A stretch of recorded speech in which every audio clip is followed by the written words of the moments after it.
Have you ever heard instructions addressed to you on absolutely any occasion? But our heroine was forced to listen to all the complaints from the man with whom she lived. Mia Fortuna did not have much patience, so she could not tolerate such treatment for long. No matter how cheerful the agent himself was, the girl no longer believed his good words about the mansion. It was all because Matt Garciel was the ghost of the estate she had recently moved into. So the lady had to choose her words carefully just to remain safe and sound. After all, this evil spirit could very well physically harm her with the help of his powerful magic. As soon as Mia forgot about her situation, the atmosphere around Matt noticeably changed. The man did not hesitate to threaten the miss if he was dissatisfied with her behavior in any way. And poor Fortune had no chance to resist the ghost that demanded obedience. This is how the girl was forced to live for the last month. Although before everything was different. Just recently, the heroine was an ordinary office worker who only cared about her salary. But then fate pleased the girl by making her the winner of a money competition. However, Mia was not destined to receive this winnings because the lady died a little earlier. That's how she ended up in the body of a girl who was a minor character in the novel. At that moment, the heroine had no idea that she would be nothing special in this life. When she was reborn, the girl did not even receive even one of the most basic magical abilities, not to mention the fact that she ended up in a commoner family, as her clothes hinted at. So pretty soon, the girl realized that no one cared about her in this story. But happiness did not pass Mia by, because she now has a kind and loving grandfather. However, the heroine herself thought with horror about spending even a day in the estate. But soon a lot changed in Fortuna's life, because without her grandfather, she had to move to the capital. No matter how bitter it was for her to leave her native place, the lady tried to be strong and cheerful. Meanwhile, in the capital of the empire, events were in full swing, which the lady found herself caught in. She found a real estate agency she knew nothing about before. The agency director said nothing to the girl when he found out that she did not have much money. Moreover, it turned out that he had several cheap housing options in mind. And from the very beginning, the proposed option was to Mia's liking, as she did not want to live in poverty. She didn't even believe that such an estate was really worth her small amount of money. The place was so huge that the agent asked the lady to stay close to him. The only problem was that inside this part of the building was in complete disrepair and ruin. Never before had Fortuna encountered such poor living conditions, and the co-owner was confident that his buyer would like all the outlandish things in the building. But the girl was in no position to deal with her grumpy roommate. No matter how cheerful the agent himself was, the girl no longer believed his good words about the mansion. Mia could only hope that the other options would be no worse than this one. So soon, together with the agent, the lady went to the next budget house. From the outside, this place looked much more modest, but at least it wasn't as repulsive as the previous one. However, the girl found out the nuances of this house already at the entrance, which she was not happy about. The whole point was that the architecture here was not at a right angle, as usual. However, the man diligently did not notice that he was constantly moving to the side due to the tilt. The heroine understood perfectly well that she would not be able to get used to such riding around the house. No matter how the agent tried to persuade the lady, reminding her of her budget, she remained adamant. Then, the man admitted that he had another option that the client might like. With a sinking heart, Mia began to pray that the last house would really be right for her. And this time, the estate was several times larger than the first mansion shown. The heroine's mouth could not close, as she was too amazed by the space. The agent himself spoke beautifully about the mansion, in the hope that the deal would take place.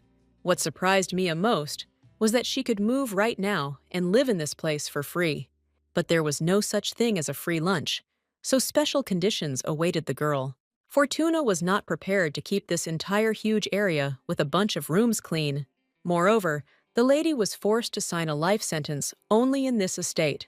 As soon as the heroine heard that she would be paid money for this, she immediately agreed. Luckily for the agent, he no longer had to persuade the girl to choose anything. Mia completely forgot about the consequences that might await her in this old mansion. So, she was impressed and signed the document, just to enjoy luxury for the rest of her life. The man's job was to sell the house, so he would never reveal its details. However, as he was leaving, the agent still sympathetically wished good luck to the lady who had fallen into his trap. The heroine had no idea that from now on, her peaceful life would never happen. Although Fortuna's intuition told her that something was wrong, she did not change her decision. And so, by evening, the lady had completely moved to the place where she was forced to live until her death. Mia initially understood that it would be difficult for her to clean this entire mansion alone. The only way out for the girl was to hire cleaning ladies, whom she could afford. But right now, Fortuna was so tired of moving that she didn't want to decide anything. She felt a little guilty about not having started cleaning, but she could wait. For the first time in a long time, Mia was able to fall into the deep sleep she had been missing so much. All the girl's thoughts were full of peace, because a new home had finally been found. Therefore, the lady no longer worried about anything and could fall asleep so quickly and easily in the new place. But the heroine couldn't even imagine that some male voice would wake her up at night. For some reason, although Mia heard the voice, she could not move, as if she were in a dream.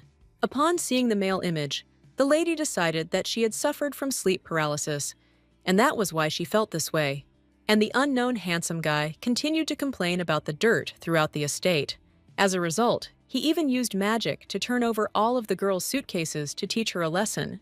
Only after this was the heroine able to move, desperately wanting to achieve justice for herself. But it turned out that there was no one else in the room, although Miss had definitely heard someone's voice. Mia had previously suffered from auditory hallucinations after nightmares, so she attributed everything to them. And only the suitcases scattered across the floor silently told the hostess that everything was true. At that moment, the heroine drove away any thought that she could have met a real ghost. She started cleaning up, since she couldn't sleep in this place anymore anyway. Mia didn't even suspect that the weightless silhouette was watching her closely from the side. Already on the first day of cleaning, Fortuna began to feel a lot of dissatisfaction with her mission. And every dirty word irritated Matt, so he indirectly hinted about it. However, at that time, the heroine did not believe in ghosts, so she attributed all her failures to her drowsiness. The girl obediently spent the entire morning tidying up the mansion, and now she allowed herself to rest. But Garciel was not satisfied with this arrangement, because he was still dissatisfied with the results of the cleaning. So, Mia, who understood nothing, was once again confronted with mysticism, which she had not attached any importance to. Anyone in the heroine's place would have long ago guessed that the problem was not her own carelessness. This is exactly what Matt was desperately trying to demonstrate by attacking his stupid roommate from the shadows. Once again, Fortuna fell for the clever trick of the ghost whose existence she denied. A little more, and the lady's moral tenacity could have led her to the end of her life. This time, the heroine couldn't just push the thoughts out of her head as she had done before.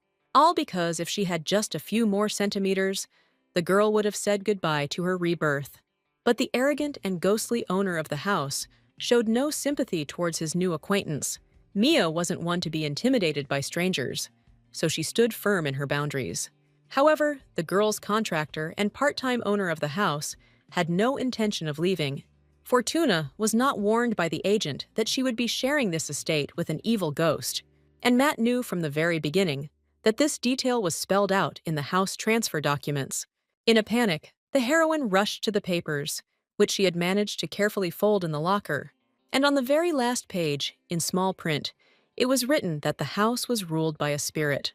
For the first time in her life, the heroine felt truly destroyed and deceived. However, now the lady had to fulfill all the demands of Garciel, who was the master under the contract. The man was not going to let go of the lady who had finally fallen into his possession so easily. He intended to use foreign objects to hold the newcomer accountable. Fortune could do nothing to counter the spirit's magic, no matter how weak it was now. But for the heroine, the threat of the object hanging over her was many times more frightening than the signed contract. To avoid possible injuries, the heroine was forced to refuse to terminate the contract. Only in this way could Mia save herself from the wrath of the ghost, who was not going to let her leave the estate. All Matt needed was for the lady to clean his property well and efficiently. As long as the girl fulfills all the requirements, Garciel will have no complaints about her residence. But the heroine still couldn't get her head around the fact that she had inherited a ghost along with the estate. Before, She didn't believe that spirits could really live in the place to which they were attached. No matter how much Matt claimed that he was still alive, these words did not reach the girl's consciousness. But as long as Fortuna was cleaning the mansion properly, Garciel was willing to tolerate her stupidity.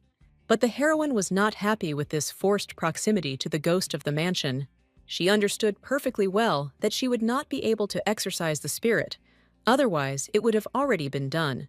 So the girl found herself in a desperate situation because of just one contract. But it couldn't stay like this, so the desire for justice flared up in Mia. As soon as the spirit turned away, Fortuna rode at full speed to the city to see the agent. Even in her worst nightmare, the heroine could not have imagined that her idea would be doomed. It turned out that the agency had disappeared somewhere in just one day, as if it had never existed. Seeing the grief of an unknown girl, one old man could not pass by, as he became interested. It was from him that Mia learned that the agency had urgently moved somewhere in just one day. This meant that now the heroine had no chance to correct her fate. The girl could never have imagined a worse outcome for herself in her reincarnation. So, in just a couple of days, Fortuna was ready to go crazy from the constant cleaning of the estate. She urgently needed any cleaning company to help with her household chores. It just turned out that many companies had long since refused to cooperate with the mansion.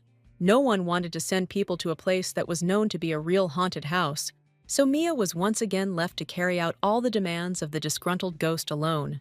As much as the heroine didn't want to, it was not possible for her to move or drive out the spirit.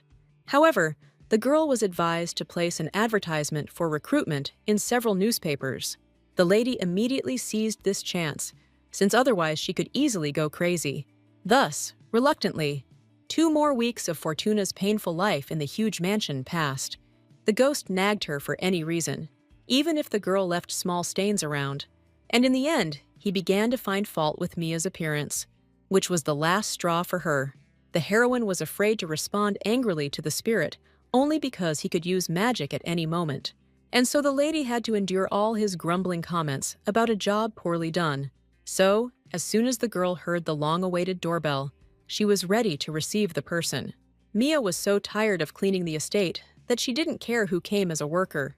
She was pleasantly surprised when she saw in front of her a handsome and stately guy with a sweet smile. Fortuna did not believe that this man came to her in response to an advertisement for hiring workers. But Dante Van Dyke, who was a powerful magician, responded for precisely this purpose. The guy was sure that he met all the requirements, but in fact he had a different mission. Mia hadn't read the newspaper ad before, so she understood why no one had responded to it. The requirements were so strict that it is a wonder Dante chose this place at all. The heroine could only hope that this guy was in his right mind. She needed a worker so badly that she was not prepared to accept even a madman. But it turned out that the magician's track record was so excellent that he could not be kicked out. Van Dyke himself confidently stated that more than anything in the world, he loved cleaning the estate. The lady still had many questions for the worker, but she could not fire him without reason. Suddenly, the heroine remembered the novel about the princess who was forced to fight. At the age of 20, the girl learned that she belonged to the imperial family. Then she stood up against her father, who sent her to the common people to win a place on the throne. And it was Dante who was summoned to confront the skilled and beautiful sorceress of royal blood. As a result, he sided with the princess and achieved a great coup d'etat. The heroine had no intention of getting involved in something like this, so she tried to refuse. The guy's face visibly darkened when the girl asked him to look for work elsewhere. Dante never thought that there would be anyone who wouldn't like his resume. His cold gaze pierced Mia through and through as the mage tried to find a reason for the refusal. The heroine was unable to resist fits of rage, and this time was no exception for her. Therefore, the lady immediately accepted the new worker, if only he would not kill her on the threshold of the estate. For some time longer, Van Dyke continued to glare angrily at his incompetent employer, but in the end, his face smoothed out, because the guy was happy that he was accepted after all. The only thing Miss latched onto was that there was a probationary period for everyone in her estate. In fact, Mia hoped that this would make Dante give up helping around the house. But all of Fortune's expectations were shattered, because the guy was satisfied with these conditions. He was eager to prove to the lady that he would be the best at the job in the world. So the heroine couldn't find the words to justify her clumsy refusal. As a result, Van Dyke was not lying at all, because everything he touched shone and sparkled like new. After his appearance, the estate was transformed, as if it had only recently been built. Therefore, Mia had no complaints about the assistant who so skillfully cleaned the entire house. The guy himself carried out his duties as if it was a piece of cake for him. Compared to him, the heroine felt like an insignificant incompetent, because she couldn't do anything. Dante even cleaned up things that the lady herself would never have been able to touch with a rag. So, during all this time, Fortune did not find a single excuse to fire the skilled assistant. The heroine didn't have time to get used to the idea that she would have to live with this guy as a housewife. But Van Dyke himself did not consider it wrong to address the lady as a hostess. But in her past life, such words were not used for girls, so Mia was embarrassed. She would have preferred Dante to call her by her first name, but he couldn't afford it. The guy began to list other options for how he could call his employer, but each of them was much worse than the ordinary mistress he had called her before. The heroine's heart couldn't withstand the overdose of beautiful addresses that she didn't use, so Mia put an end to all this squabbling, letting Van Dyke call her mistress. The guy wasn't at all against it, since it was this nickname that seemed appropriate to him from the very beginning. No matter how Fortuna tried to talk to Dante, she always thought that he was winning. Over the next few days, Van Dyke cleaned the entire estate almost without interruption. In the end, even Matt was pleased with the work of the new assistant, who was much better than Mia. The girl could not contain her indignation at the fact that her ghost still refused to accept her. But in fact, this attitude was deserved, because even now the lady did everything wrong. She accidentally started digging up ancient rose bushes that were highly prized at the market. But Garciel was forced to turn a blind eye to the actions of the lady who agreed to live in his house. But it even violated the beauty for which his estate had been most famous in the past. The girl had never heard of Rilke's roses before, which were so dear to the ghost. But what struck the lady most was that the spirit also expected her to skillfully manage the garden. But this territory was so huge that it was possible to build something else on it. Therefore, Fortuna preferred to believe that nature is best expressed in nature. And only Garciel did not fall into this trap, as he saw that the lady was shirking her duties. He wanted Mia to hire more people with combat skills soon. This is because Matt already felt the approach of opponents who would try to rob him. But the heroine was too self-confident to listen to the ghost's advice. It seemed to her that the spirit was making all the suggestions only to keep the house clean. Although Fortuna couldn't give up the idea that she would then be able to fire Dante, who was bothering her. Therefore, a new plan for making her life in the mansion easier came into the girl's head. To do this, she went back to the city to send out new advertisements for workers. Naturally, Van Dyke expressed a desire to go with the lady to help her with her shopping. But Miss couldn't allow him to do this, as she was very tired of all the cleanliness fanatics. Therefore, while there was such an opportunity, the heroine quickly ran away from the estate. She was still tormented by doubts about whether it would be possible to select suitable staff for this house. She was full of hope to fix everything and force the future traitor to leave the ghost's estate. It was for this that Fortuna needed assistants who were beyond Dante's capabilities. Mia spent a lot of time arguing with the newspaper editor, who thought his news was perfect. In the end, the heroine wasn't sure that the guy understood her correctly, but at least he agreed to think about it. However, a bad feeling still haunted the lady, although she had already done everything possible. Only a good shopping spree could distract Mia from her constant thoughts about the estate's new employees. But the price of the dress she liked turned out to be prohibitively high for clothing. No matter what discount the seller offered her, Fortuna still had no intention of buying this dress. So she pretended that she had forgotten her money at home and therefore couldn't buy anything at the moment. But this trick didn't work with the man, who was determined to sell the dress at any cost. The girl did not expect such a sharp change in mood from an ordinary street vendor selling various clothes.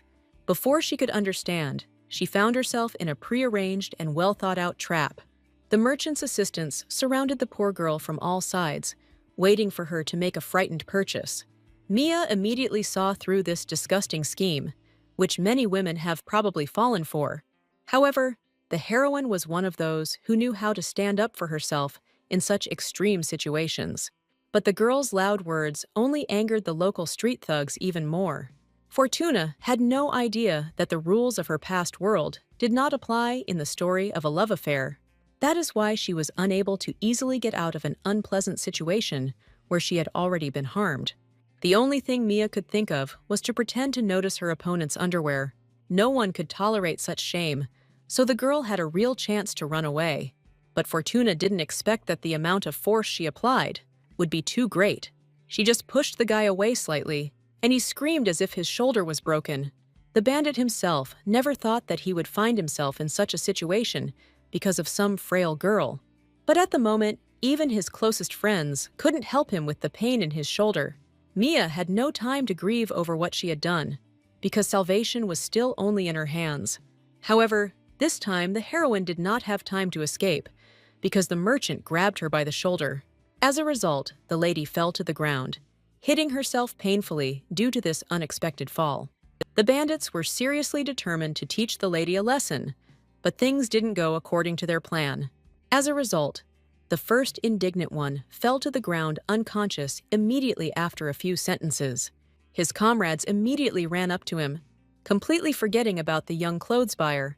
Fortuna did not wait for luck to turn away from her again, and ran away as fast as she could. In her haste, the girl did not notice that a figure was following her, which helped her escape from the enemies. Only after a few minutes did the heroine stop, and only because she ran out of strength. She hoped that she had managed to break away enough so that no one would pursue her anymore. But it turned out that all this time, Dante had been following his mistress just in case, and he helped her. The girl did not expect that the assistant would not stay at home, but would follow her journey. Only now did she realize that it was Van Dyke who had helped her with her pursuers at the market. The guy was sincerely worried about the lady, for whose sake he even took a job at the estate. It was only thanks to him that the girl remained completely fine, although she slightly injured her shoulder. However, for Mia, this was a mere trifle, so she didn't even pay attention. So Fortuna didn't expect the guy to be so caring for her. His approach made the heroine blush to the tips of her ears, as the guy was her type. Therefore, she once again proved that she was not injured at all in that altercation. Only Dante's distraction from Mia's pendant saved her from further questioning. The heroine herself did not attach any importance to it, since it was the only thing from her father. Since the girl was raised by her grandfather, she did not know her parents at all.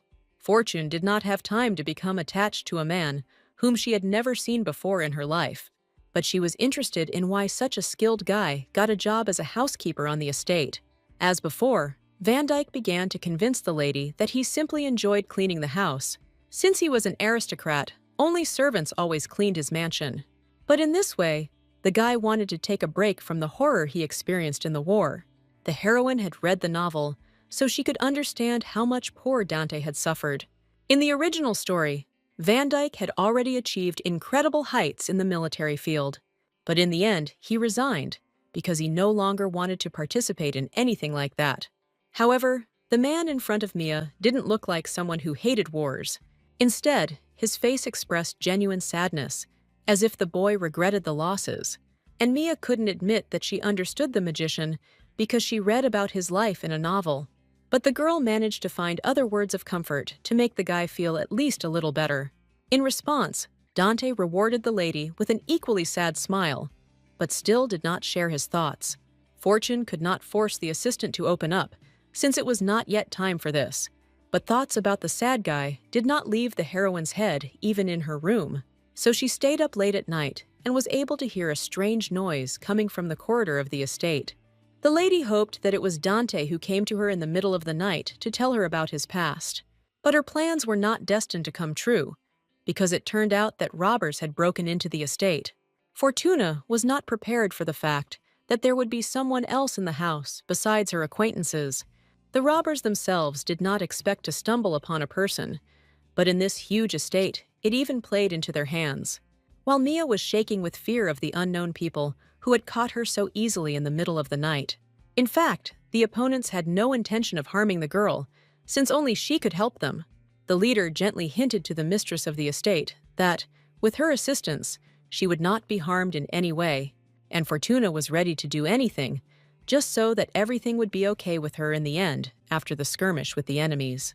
The bandits would never have been able to find the Rose Chapel on the estate without outside help, but the heroine had no idea what this place was, or where exactly to look for it in this territory. Among Mia's assumptions, only the recent situation near the locked door in the basement came up. The girl hadn't even had time to enter it yet, when Matt ordered in a stern voice not to do this under any circumstances. At first, the lady did not believe that she would really die if she were suddenly able to enter this strange room. In Fortune's eyes, the old ghost was simply hiding something like his deepest secrets behind the door. However, Garciel didn't plan to hide anything like that, because that room was indeed dangerous. At that moment, the heroine was glad that she had one less room to clean. But right now, knowledge of this place brought the girl a lot of problems, because the bandits became interested in her. Mia couldn't run away anywhere, so she was forced to obediently fulfill all demands at the point of the blade. To stay alive, the lady lied that only she knew the long password to that ancient door. This was not part of the leader's plans, as he wanted to get rid of unnecessary witnesses.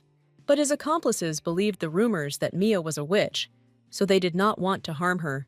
Only the leader openly laughed at these assumptions. Although he also did not touch the lady, the heroine still couldn't understand how she ended up in such a sad situation for herself. But the girl had no other options, so she led the bandits to the supposed chapel.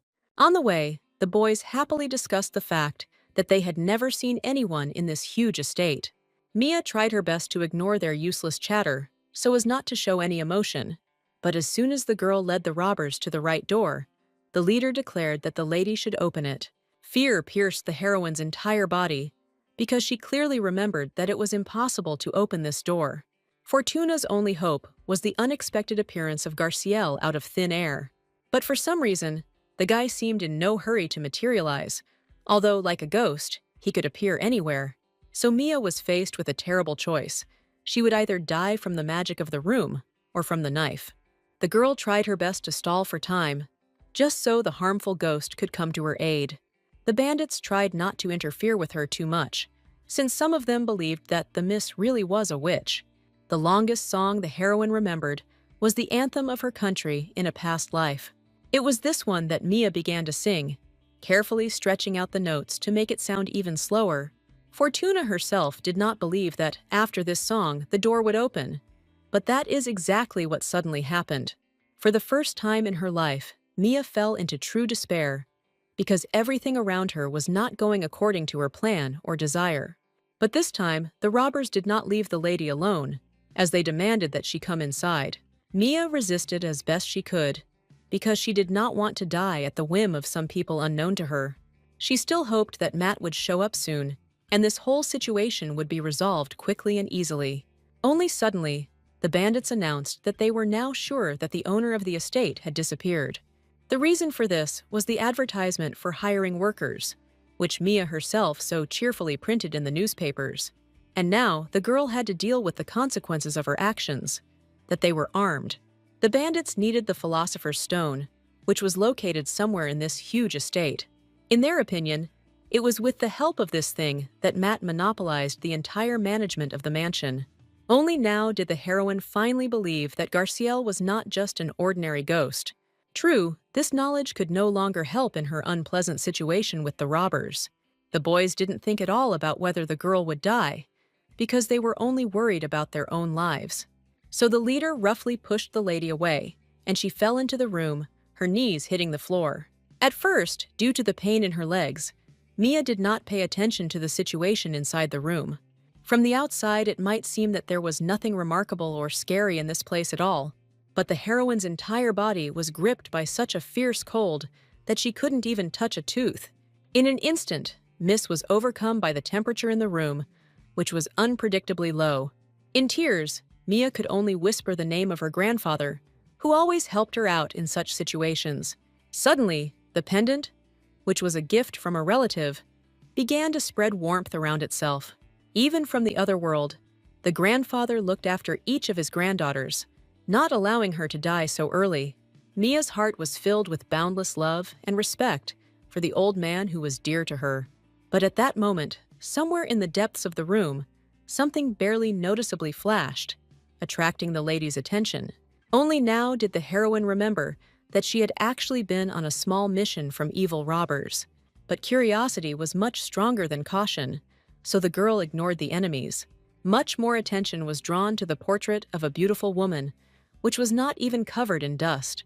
Never before had the girl seen such an attractive lady, especially in a painting. Only in the corner of the portrait could the lady read a clue that this woman was Saint Rilke. This information confused the heroine even more, because not long ago Matt called flowers by the same name. But until now, it was unclear why this beautiful portrait was hidden so deeply. Moreover, besides this woman, there were also a huge number of portraits lying below. But the heroine did not notice the most important thing, since she did not start to clear away the ancient paintings. Therefore, she did not have a single correct guess about who these people were. The robber did not give the lady any opportunity to hesitate, as he was in a great hurry. So he demanded that Mia find him what she needed so much in 10 minutes. But then it dawned on the girl that this man was actually afraid to go inside the building. She took advantage of this and began to loudly mock the guy who could do nothing to her. All the chieftain's assistants couldn't help but laugh at the antics of Miss, who wasn't afraid in such a situation. Fortuna noticed that she had dragged out her time long enough, and now she was no longer alone. None of the robbers could have expected this, because the mansion seemed to them to be almost an abandoned place. But the leader's 2 assistants were grabbed by the heads with an iron hand so that they could not break free. Within a second, the boys were lying on the floor, having been skillfully knocked out by the attack. The leader turned around in panic, as he did not expect that reinforcements would come to the girl's aid. He saw Dante in front of him, fully prepared to deal with the situation his mistress found herself in. However, for this occasion, the man had a great tool in store for him, which he used. So the leader no longer felt like a loser at this unexpected moment. But Van Dyke had dealt with even greater difficulties, so he wasn't scared. Only Mia didn't know that the assistant could easily cope with the task in front of him. And just a moment later, the weapon flew out of the leader's hands, as if it had never belonged to him. Dante was so well trained that such a trick was no trouble at all for him. For the first time in his life, the leader encountered such a skilled guard of an almost empty estate. But Van Dyke introduced himself only as a housekeeper, which is what he was in this place. Despite all the girl's objections, the assistant quickly dealt with the unnecessary robbers. So, in just a moment, the lady saw all her enemies lying unconscious on the floor. Mia was even ready to believe that Dante had dealt with the people in just a few seconds. The guy's face really did indicate that he wouldn't be tormented by his conscience after such a deed. Therefore, the heroine did not know what to think about an assistant who could be so cruel. But it turned out that the guy simply skillfully knocked out all the robbers. Although he could have killed them, the girl's entire body was trembling treacherously after the stress and horror she had just experienced. But the assistant caught the owner in time, although she stubbornly tried to move on her own. Mia, under the influence of adrenaline, felt neither pain nor cold and wanted to return to her bed. But Dante could not let go of the lady because he saw her knee damaged during the fall. Only after the assistant's words did the heroine realize that she had been experiencing pain all this time. She didn't even have time to notice how she got hurt, since she was too busy all this time. This injury only happened because Mia didn't call Dante immediately after she encountered the robbers. She waited until the very last minute for the formidable Matt to appear, but this time he let her down badly. Therefore, the lady found herself in such an absurd situation where nothing could be changed. All Van Dyke could promise was that next time he would definitely arrive on time. And now he tenderly picked up Miss in his arms to carry her to the bed in his arms.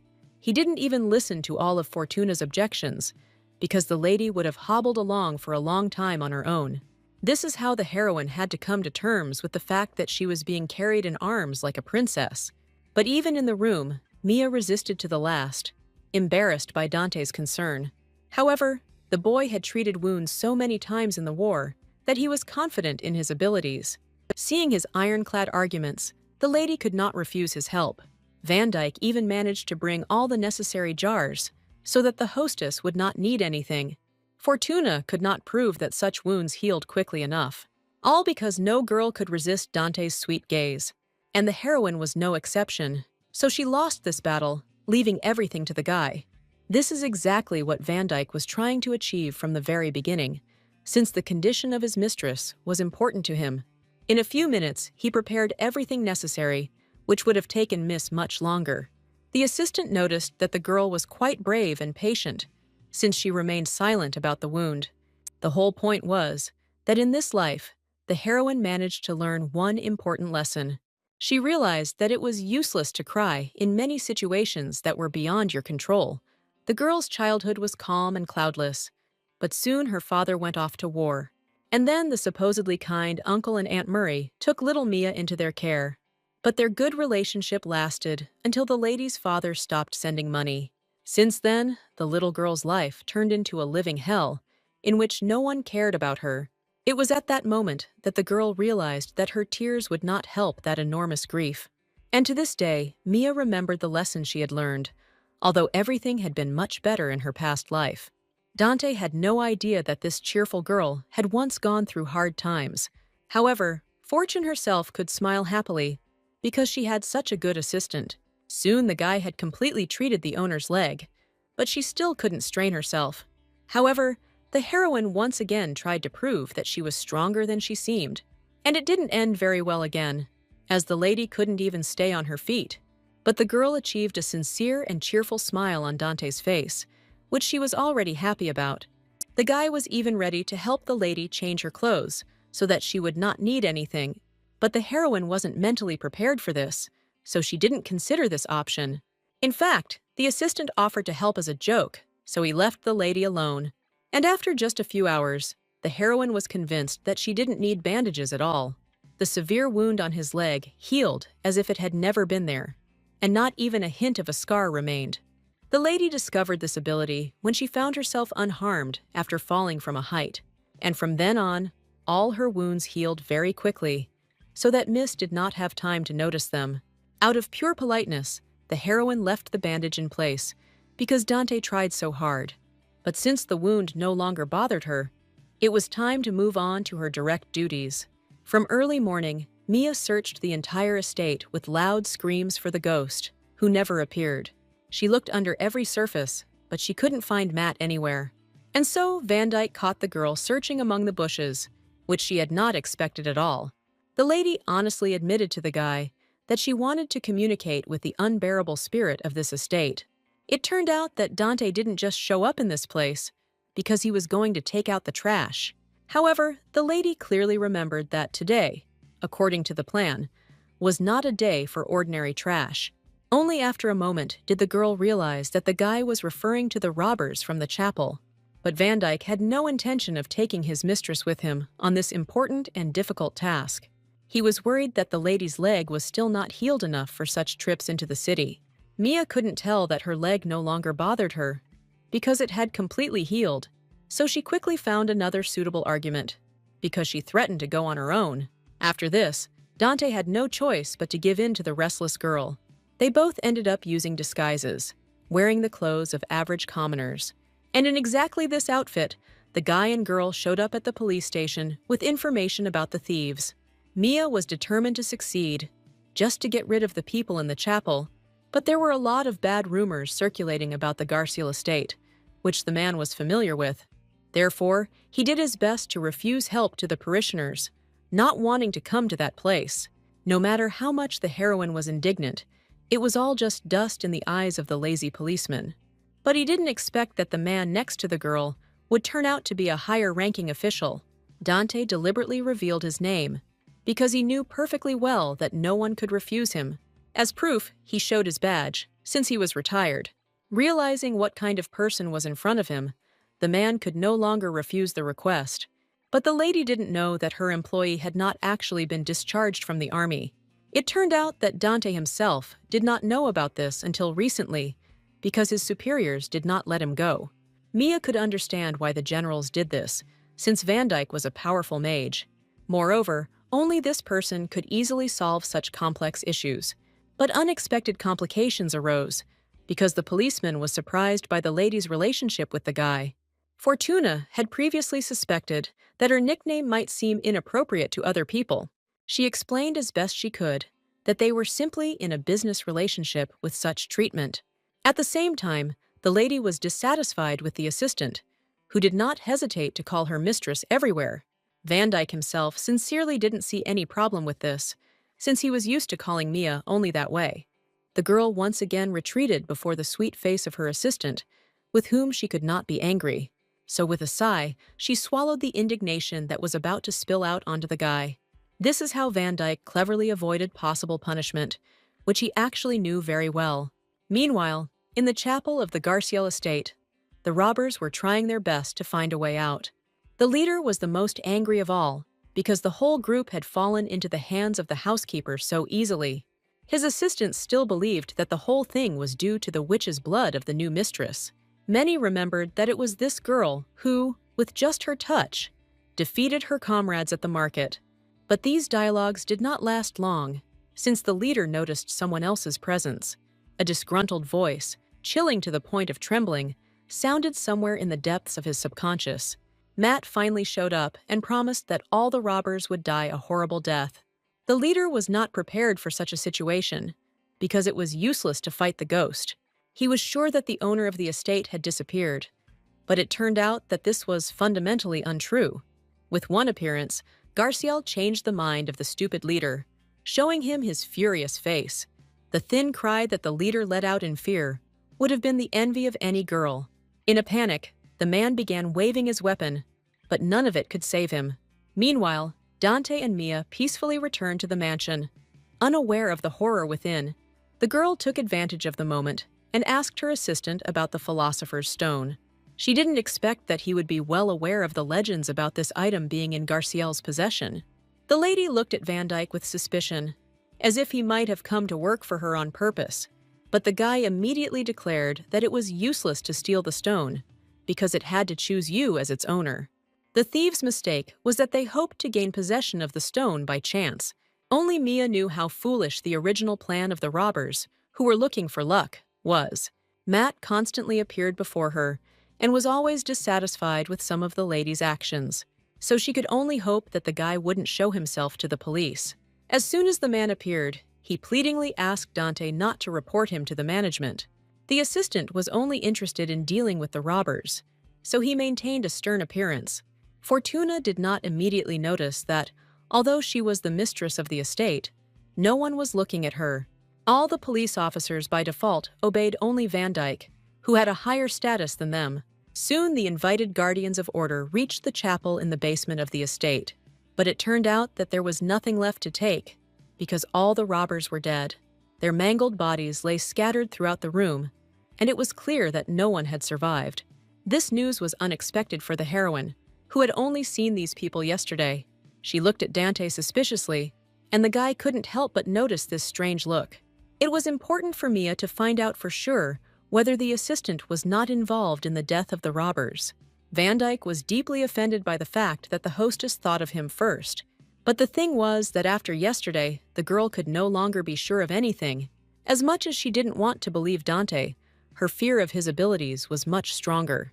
The awkward pause that arose between them was only saved by another shout from the policeman. It turned out that one of the bandits had a clue about what happened in the chapel right in his hand. One of the dead men was clutching valuable jewelry tightly in his fist. The police officer was forced to check precisely to understand the whole situation. And indeed, real diamonds, of which there were quite a few, fell out of the dead guy's hand. It was in Dante's interests to make the police think that these guys had not divided the money between themselves. But the policeman doubted whether the gentleman in front of him was really clean. However, pressure from Van Dyke left the man no other choice. The assistant skillfully conducted the investigation on behalf of the invited guests, noticing that the bandit leader was not there.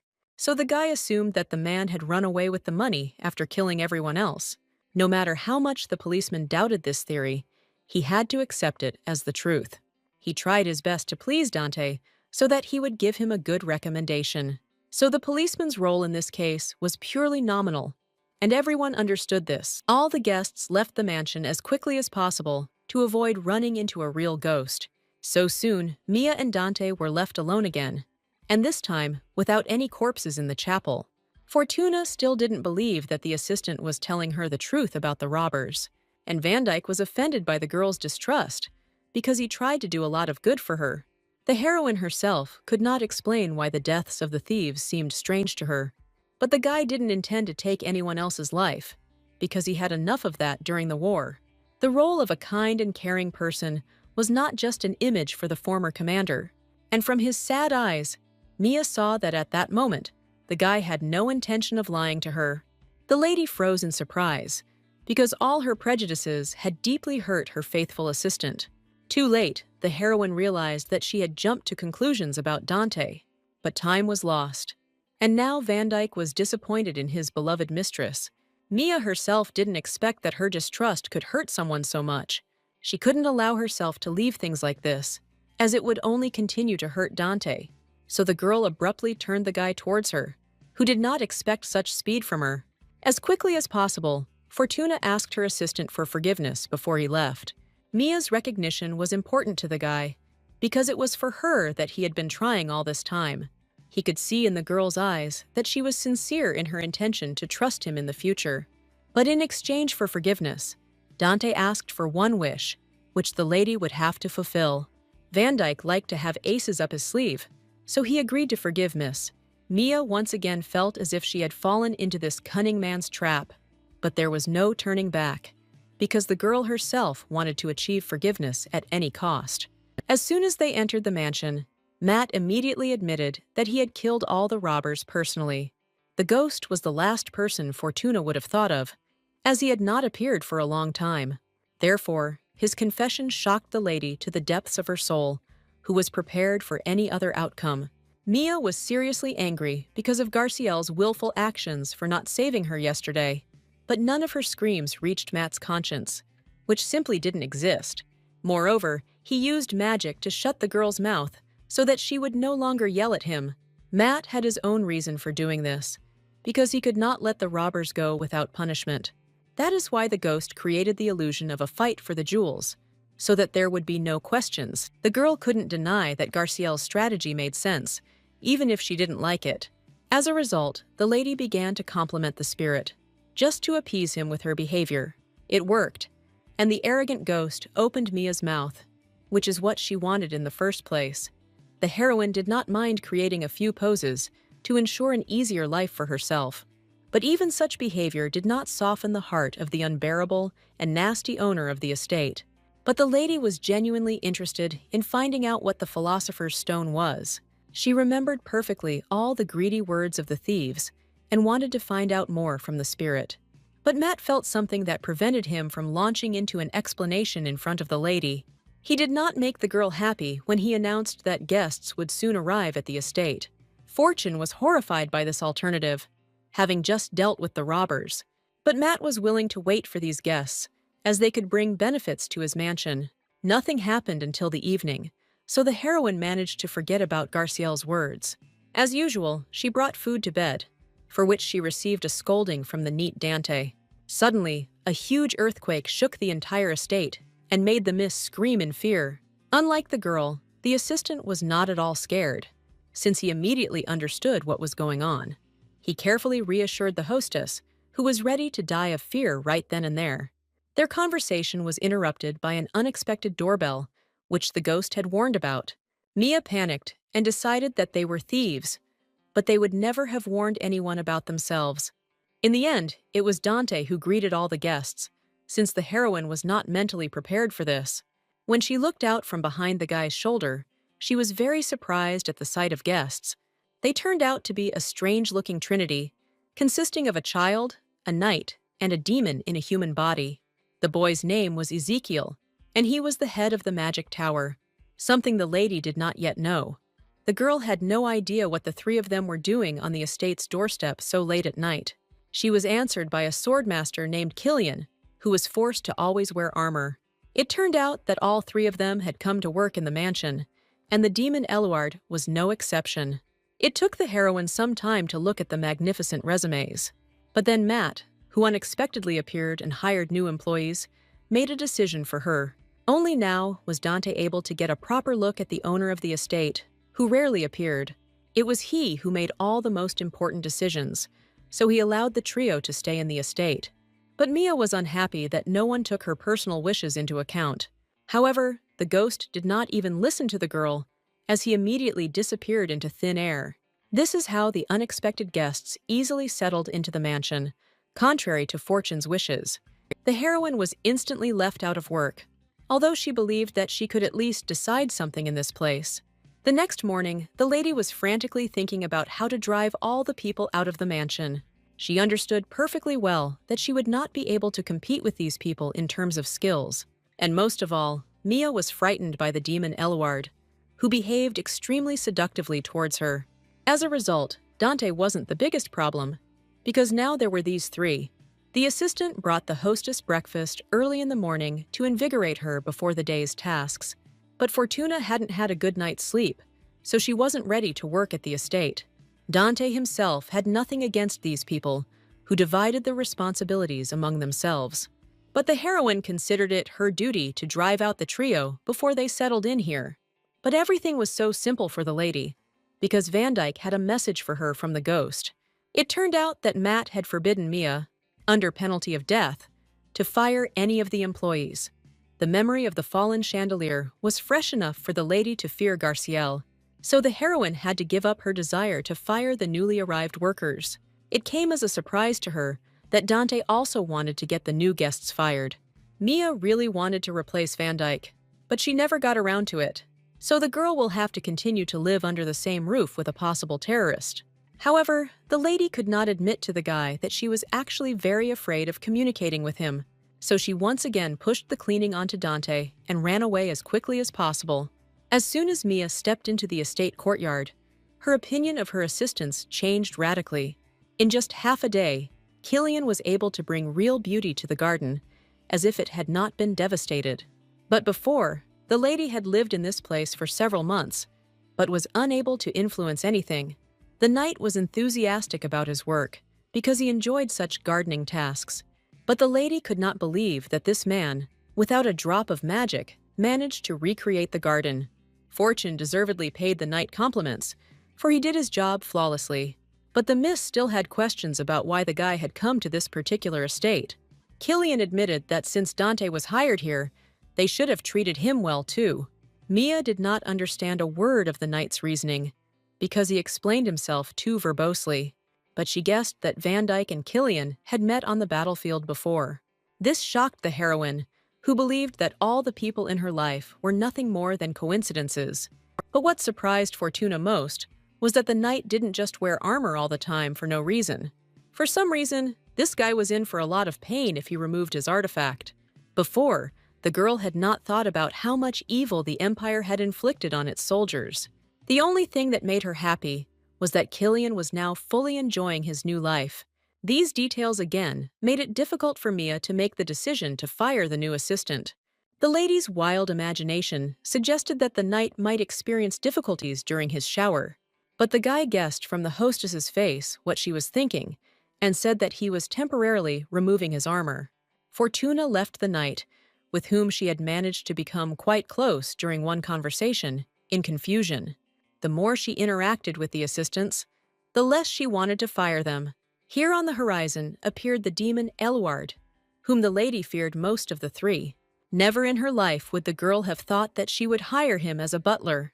According to legends, this demon sent a huge number of diseases to people in the past, but now he was quite peacefully fulfilling the role of a butler, without trying to harm anyone. This created even more confusion in the lady's head, because she didn't know what to believe. Moreover, Mia had no idea about the existence of the estate's mailbox, which contained the letter. It so happened that the message lay there for a long time, and Miss could not read it herself. But then Eluard distracted the girl, because he had managed to study the financial issue in the huge estate. Fortuna completely forgot that she had to pay taxes on the property, which was huge, so the amount that would have to accumulate in the future struck her to the depths of her soul. Naturally, the heroine wanted to reduce the amount of tax expenses by any means possible, and Eluard had several solutions that he could offer to the new owner. It was possible to make charitable contributions to organizations so that the estate would be treated with leniency. It was also possible to create fake accounting to hide one's real income. But none of these options suited Mia, who didn't understand such things. Then Eluard smiled slyly and hinted that there was one very effective method. His approach confused the lady to the tips of her ears, which the demon himself was only glad about. But Eluard picked the wrong person, because the heroine didn't realize what he was hinting at. Even the resourceful and cunning master of the other world could not foresee this.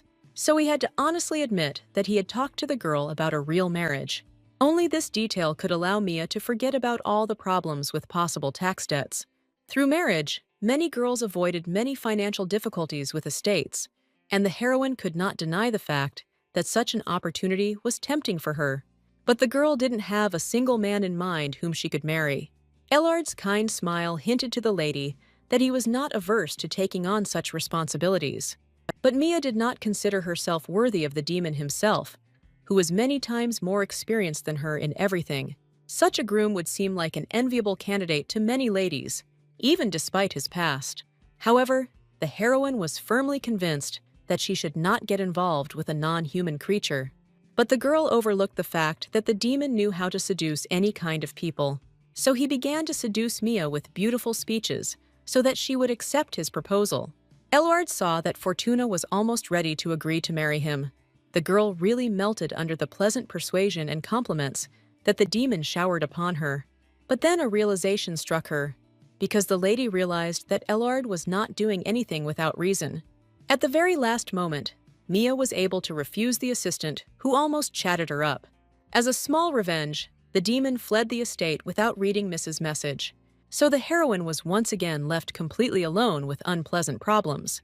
Hunger suddenly overcame Fortuna, who had not had time to have breakfast since early morning. She remembered that Ezekiel had promised to be a good cook, so he had to cook something. So the lady went to the kitchen, completely forgetting that she needed to read the letter. The boy greeted the mistress with displeasure, as she seemed to be wandering around the estate with nothing to do. In turn, the lady did not like the tone of the child who addressed her informally. However, Ezekiel did not feel a drop of guilt for his behavior, because he considered himself better than Miss. Mia kindly attributed Izzy's character to his difficult past, as she dreamed of food. But it turned out that the boy had not prepared anything, since there was not even any food on the estate. Fortuna was surprised to realize that the child was also speaking informally about Dante. She didn't expect that Ezekiel would also be familiar with Van Dyke due to their battles together. Izzy himself did not hide the fact that in the past, he often saved the life of his current housekeeper. The heroine could hardly imagine how this little guy could even cope with enemies on the battlefield. She had no doubt that the coup in the Empire was justified, because Izzy was a child. The desire to somehow entertain and support the boy completely took over all the lady's thoughts. The head of the Tower of Magicians did not have time to refuse the girl, so he was forced to go with her to the market. The boy didn't even blink an eye before Fortuna was already rushing off to get ready for a short trip. Since Ezekiel couldn't let the lady carry the bags alone, he went with her. While he was getting ready, the heroine prepared everything necessary for the trip to the nearest market. But the boy had something much better in store for quick movements. As soon as he called his pet, the huge dragon almost blew poor Mia away with the wind. The shock written on the heroine's face could be sketched for future generations to see. Fortune's reaction was not long in coming, because the lady decided that the dragon was dangerous. No one had time to explain to the girl that this dragon actually did not pose any danger. Before, the lady had not thought about how the 3 guests arrived at the estate yesterday. Only now did it dawn on her that the temporary earthquake was caused by the creature's landing. Ezekiel proudly presented a housewarming gift in the form of a powerful dragon, but the heroine was not ready to accept such a creature as a pet. The magician did not grieve for long about this, since he had long wanted to cook something from the dragon. Toto himself was extremely displeased with this proposal, but did not attack his owner. Meanwhile, the boy, in all seriousness, activated magic to kill the dragon. The creature looked pitifully at the girl, hoping that she would still save him, and only at the last moment Mia managed to stop the baby, just so that no one would get hurt. Thus, the lady took on the unwanted responsibility of caring for the dragon, something she herself did not expect. The girl was most confused by the size of the creature, which could not turn around in the yard, and the magician had a suggestion about this, so that Toto wouldn't accidentally break anything. As a result, the dragon became a dragonette, although this was only a temporary solution. But the lady liked this transformation so much that she had nothing against Toto. So the heroine spent some more time on her pet, admiring his reactions to her. It was only after several hours that Mia and Ezekiel finally reached the popular market. Fortuna happily grabbed food from all sides, as she was still very hungry. She was having a lot of fun with her assistant, despite the fact that he responded to her with nothing but grumbling. But this happy moment for the lady did not last long, because she heard a familiar voice. It turned out that at that very moment, Georgie Murray, who was Mrs. Cousin, was in the market. The girl was not at all happy about such an unwanted meeting, because she was trying to forget her family. But she didn't have time to escape from the narcissistic relative who intervened in the conversation. This man was the cause of many nightmares for Mia, so she was not happy about this meeting. 15 years ago, the heroine lived with the Murray family, where the children constantly bullied her. At that time, although there was an adult inside the girl, she could not protect herself from her family. So the lady had to endure the ridicule of the older Georgie and Ermengarde. Mrs. Life was so bad that she practically had to pick up food from the floor. She tried to do everything possible to survive, no matter how bad the food she received was. But Mia's troubles at that time did not end there, because there were many other terrible things. So Aunt Gertrude blamed her relative for any loss of things in their huge house. The girl could deny her guilt as much as she wanted, but no one was interested. The Murray children deliberately set up their unloved relative by laughing at her. Ermengarde enjoyed the look of horror on Fortuna's face, just as much as Georgie did. So the heroine could never call any of them her real family. As soon as the girl grew up, her aunt and uncle told her that she would work in a factory. Gertrude justified this by saying that Mia's father no longer sent them any money for her accommodation. No matter how difficult it was for Fortuna at that moment, she could not remain without food any longer. So, despite her young age, the girl did everything to survive in this family. Although her life was full of difficulties, the heroine tried her best not to despair. She stubbornly fought for her existence, waiting for the time when she could get away from the Murray family. And exactly this chance presented itself to the girl, to whom the postman suddenly addressed. He brought a letter for her, but no one taught Mia to read in this life. However, the lady could not miss such an opportunity, so she persuaded the guy to read it. Although it was not the postman's job, he still could not refuse this poor girl. This is how Mia learned that all this time, her own grandfather had been desperately trying to contact her. She immediately sent a letter to her grandfather with the help of her boyfriend, and he sued her from the terrible Murray family. Since then, the heroine's life changed for the better, because the old man did not spare anything for her. But this happiness was short-lived, since soon after, the grandfather died. Only Mia was sincerely worried about the departure of this bright person from life.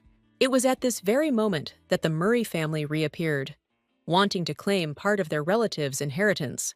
Gertrude personally came to the funeral to make sure Mia was grown enough. Fortuna immediately suspected that this woman would never just visit the old man. During his lifetime, no one from the Murray family ever bothered to come to the aid of the elderly man. But now the aunt has shown up with the desire to marry the lady to a prominent and wealthy count. Gertrude kindly promised to take care of the deceased old man's entire inheritance. But these words only angered the heroine even more, as she saw that nothing was sacred to her aunt. The heroine was ready to give everything in the world, just so that her grandfather would be alive again. But her relatives would sell their souls to the devil just to get some profit with her help. It was for this reason that the heroine fled to the capital, but again met her hated cousin. Mia was terrified that she would have to deal with such vile people again. Georgie himself believed that all his pranks were just harmless childish antics.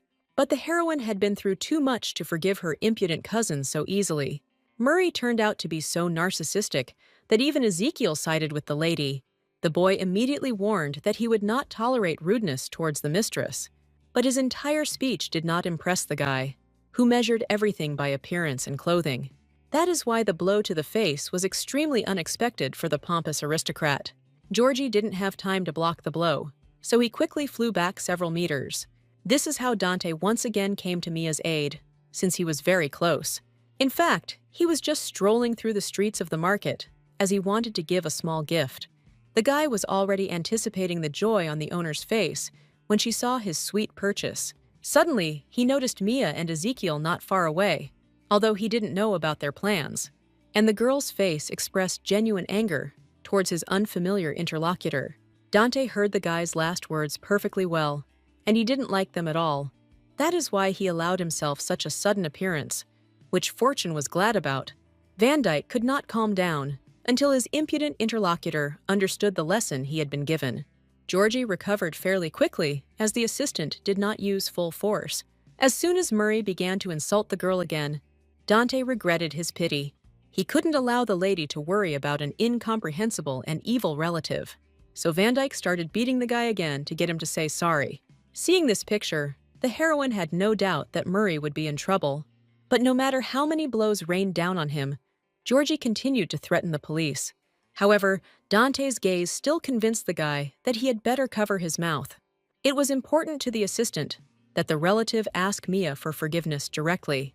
But Murray found it extremely difficult to say the right words to a lady he did not respect.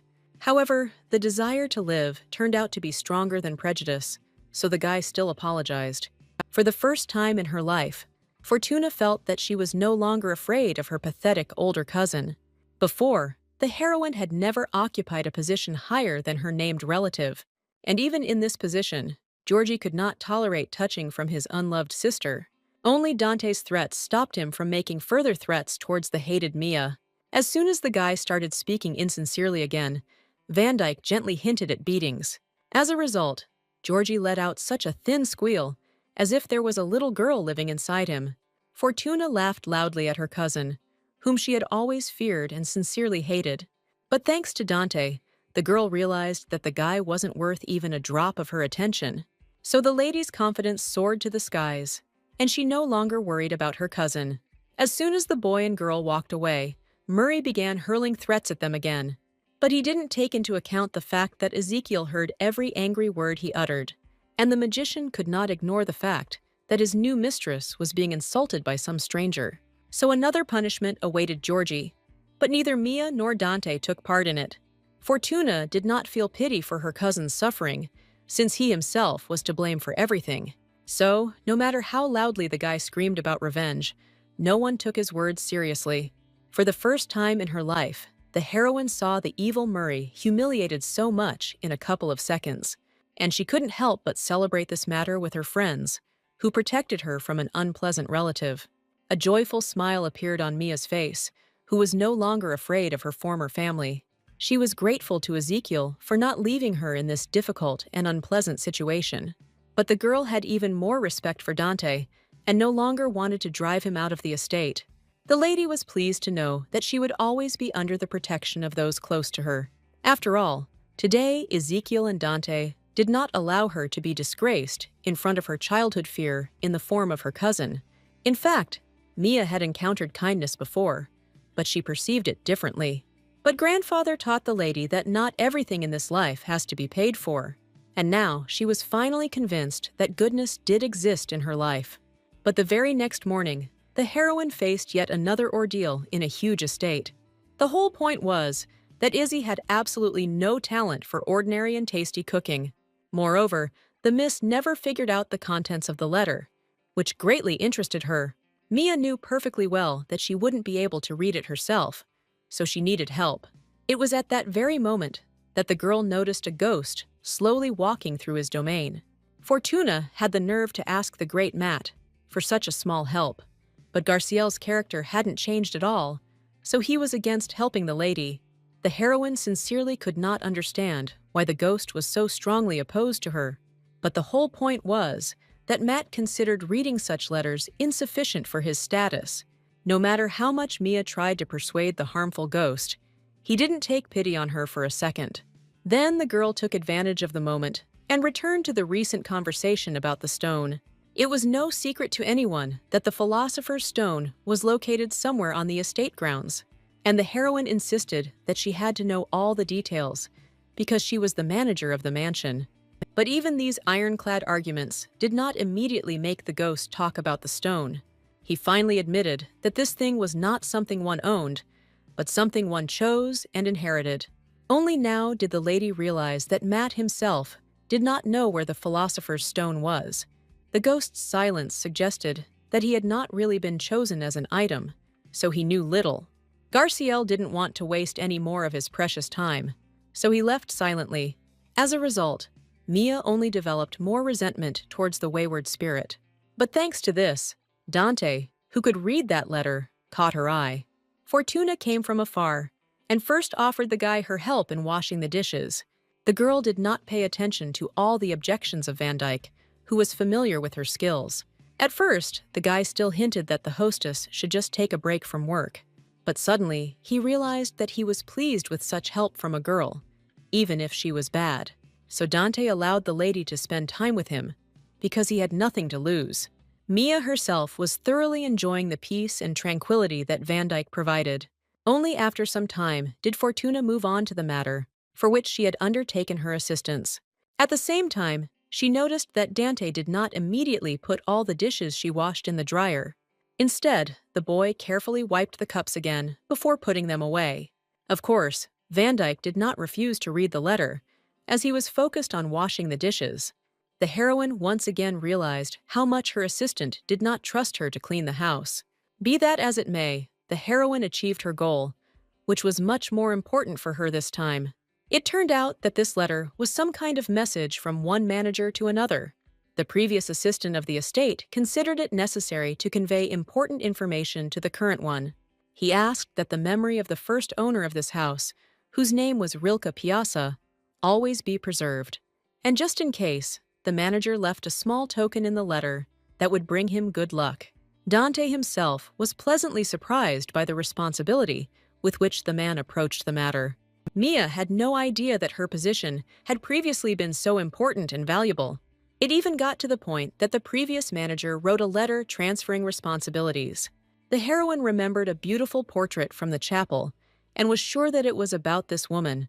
She could only hope that Dante could tell her at least a little about Rilke. It turned out that in the past, this woman belonged to the imperial family, but her cruelty forced the ruler to abandon such a relative that she killed many. This surprised Fortuna, who remembered that in the portrait, Piazza was addressed as a saint.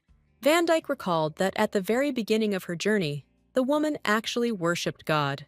But at some point, something went wrong, and she made a damn deal with demons. But after so many years, it was difficult to say how much of this story was true, and Van Dyke understood this nuance perfectly well, so he had no illusions about this legend. After all, even about Mia, there were rumors now that she was a powerful black witch, and her assistant was supposedly a demon who carried out any order of his beloved mistress.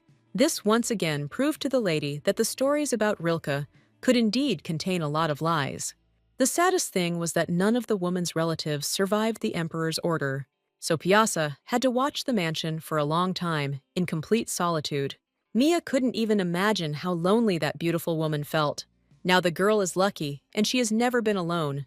But it was a completely different time. So Fortuna did not think about sad thoughts, because she had faithful helpers nearby. Dante himself did not notice how he was becoming more and more sympathetic to this sweet and pleasant hostess. In the heat of the moment, he promised that he would always be there for Mia, so that she would not feel lonely. At first, the lady reacted calmly to such words, which implied a constant presence.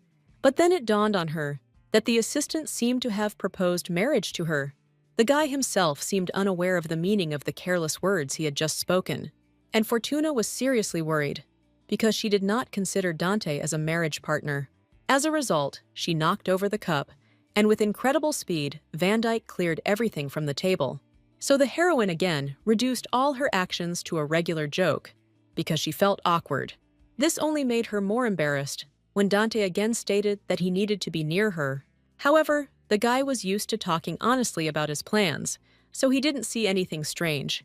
This only made his every word make the heroine blush even more, as she perceived everything differently. Somehow, Mia came to the conclusion that Van Dyke was worried not about her, but about the estate. But the girl still didn't feel any better, because Dante's confessions hit her right in the heart. She was glad that there was such a skilled assistant in the house, and she was sad about the same thing. In the end, as many times before, the heroine simply ran away from explaining things to Dante. The guy himself did not expect that the lady would end the conversation with him so quickly, because everything was fine. But the huge amount of work around the house did not allow Van Dyke to think about the lady. Meanwhile, Mia continued to be upset about her assistant's adult reasoning. She didn't recognize herself, because she hadn't even paid attention to such a guy before. But, apparently, the fear of being alone again forced Fortuna to seek human warmth nearby. That evening, Killian and Ezekiel did not sleep, as they were holding a secret meeting between themselves. In fact, all the assistants in the estate had a task, but they began to doubt it. Only the head of the Mage Tower remained adamant and believed that Mia was still dangerous. However, the knight had close contact with the girl and did not believe that she could harm anyone. Only a limited circle of people knew that a powerful demon slept inside Fortuna, and once he awakens, a huge disaster will engulf the entire empire. Therefore, just in case, every assistant was ready to fight that creature. But until then, they silently continued to observe the life of a rather restless girl. The guys couldn't imagine how someone could be so awkward and inept at business. The heroine was unable to cope even with the little dragon that was causing her inconvenience. She eventually became so angry that she took a fighting stance to punish the prankster. Ezekiel instantly reacted to the possible danger by activating his magic. But it turned out that the lady had only planned to hit Toto on the forehead as punishment. The baby was very surprised by this act, because no one had dared to do this to him before. He flew away in a huff, finally leaving the cabbage heads completely alone. That's why Killian stopped the magician in time, because in reality, nothing serious had happened. But the head of the tower was dissatisfied with his friend, who was behaving so relaxed. The knight had nothing to say in response, because he really had let his guard down completely around the lady. With her active behavior, the girl made people forget about who was sleeping inside her. As a result, Killian had to justify the behavior of his restless pet. Mia calmed down only when the guy promised to take responsibility for Toto's pranks. First, she demanded that the gardener restore all the cabbage heads by tomorrow. But in reality, it was just a joke, because the lady wanted new ones to be planted. Killian instantly felt a warm glow of affection for his mistress, who did not demand the impossible from him. And even Ezekiel could not influence the opinion of his friend, whom he warned about attachment. Suddenly, Dante ran up to the girl, sensing magical energy near her.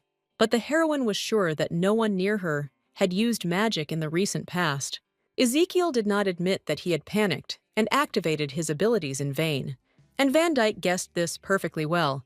But this time, he did not give up his old acquaintance. In fact, he came to inform the lady about the guests who were waiting for her at the gates of the estate.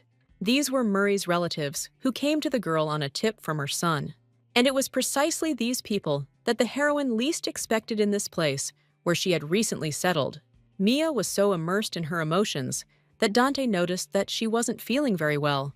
But the girl understood that if she drove away her relatives now, they would show up a little later, so she will have to come face to face with her real childhood fears. But no matter how brave Fortuna was, she did not dare to stand up to her uncle and aunt alone. So the lady discreetly asked the assistant to accompany her to that meeting. Dante immediately responded with a joyful smile, because he was pleased to support Miss. To her surprise, Mia noticed that the unpleasant trembling in her body stopped after his words. Only Ezekiel continued to watch with displeasure as everyone around him got closer to the girl. The boy was adamant that they should continue to stay away from her.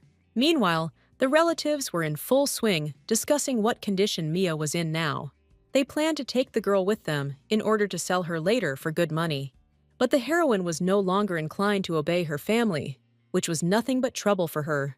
No matter how much the uncle and aunt tried to talk kindly to the lady, she didn't care. Mia didn't want to spend too much time with the relatives who had caused her so much pain.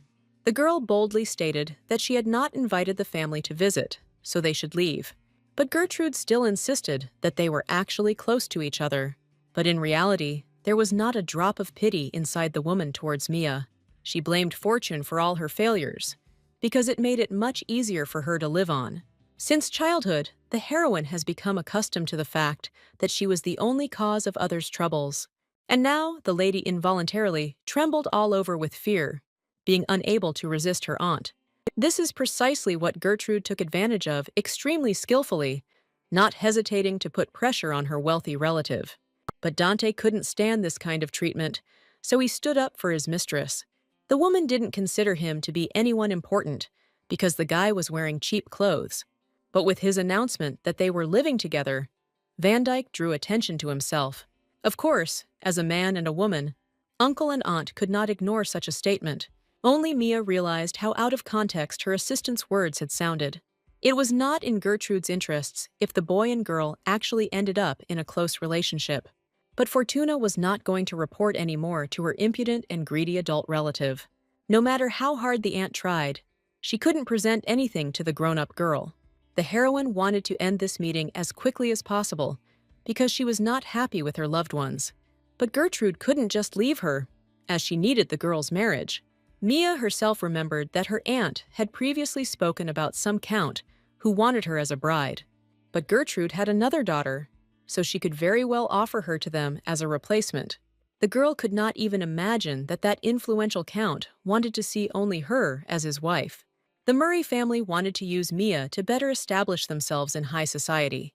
Gertrude didn't care about her relative's feelings, since she viewed her as a commodity. Although Fortuna had been prepared for such an attitude in advance, it still hurt her greatly. The girl remembered that she was not to blame for the ruin of the Murray family, because her uncle had worked on it.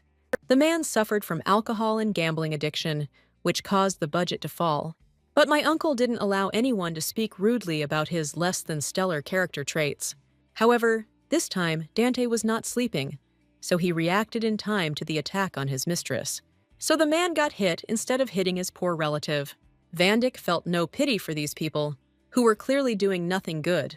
Naturally, the Murray family began to pretend that they were insulted and offended by such behavior.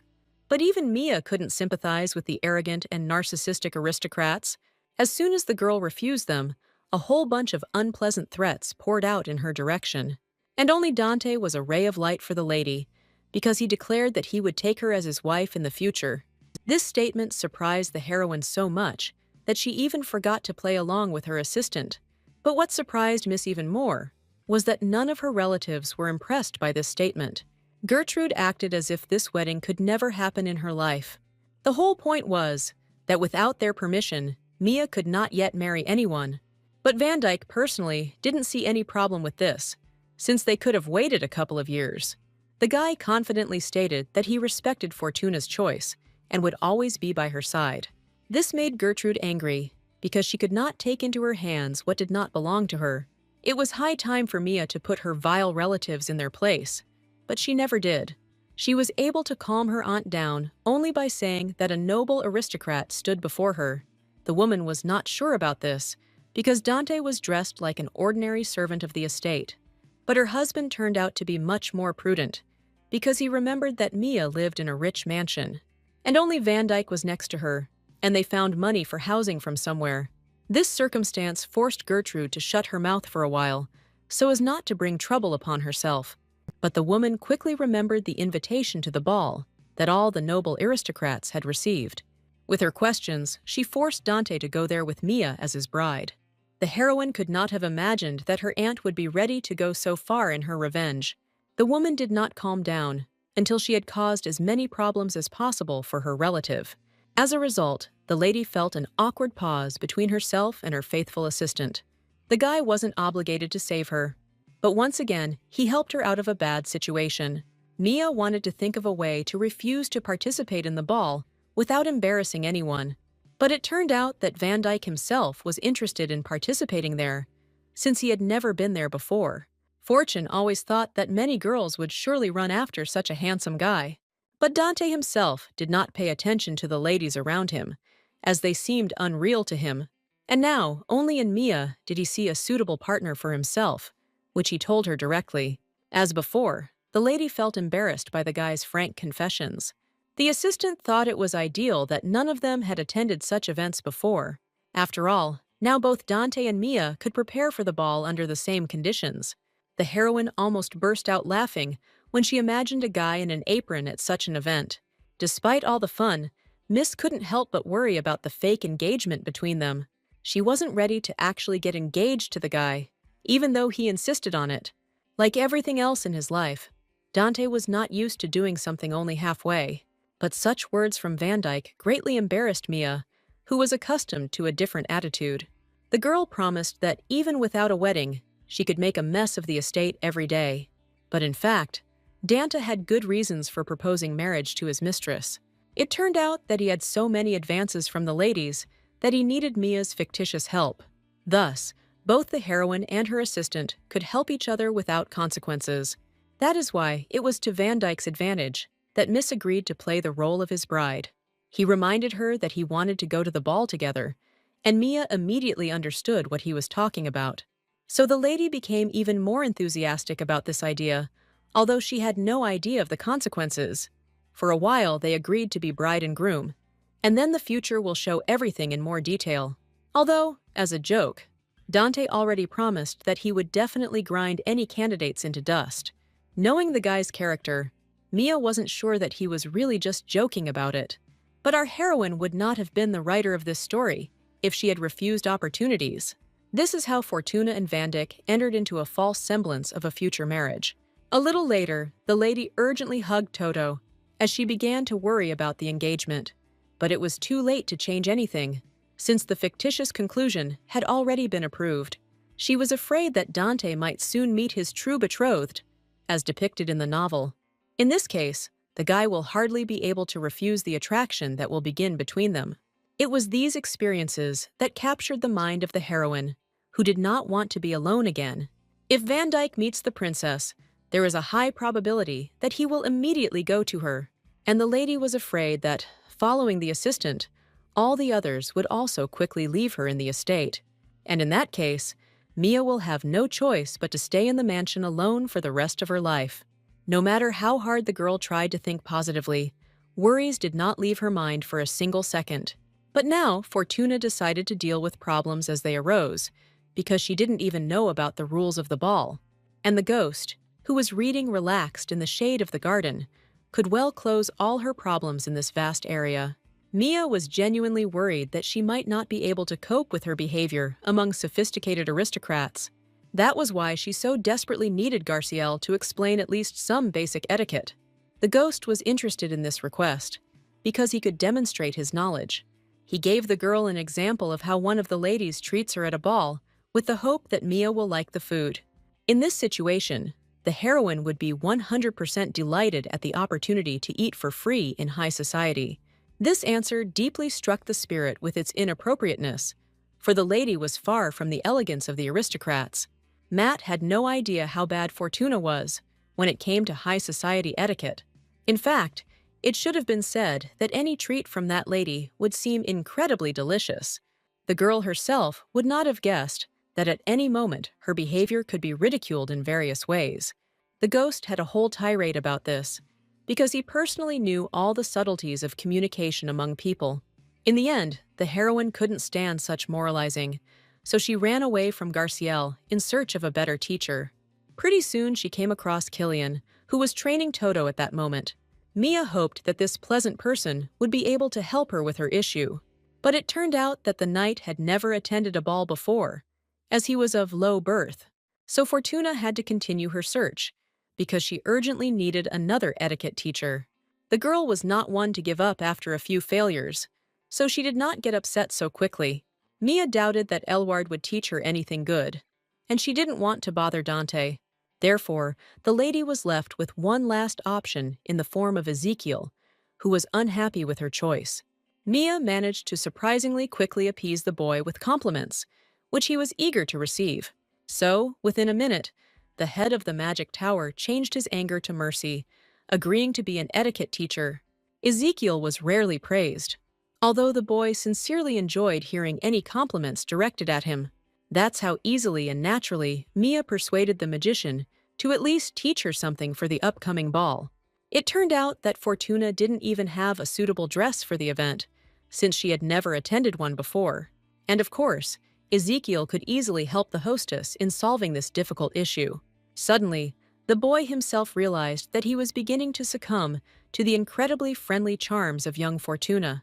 So he had to disappoint the girl by saying that right now, there was already a lesson for the next few days. The heroine didn't expect that the magician would prefer cooking and cleaning in the kitchen to teaching her.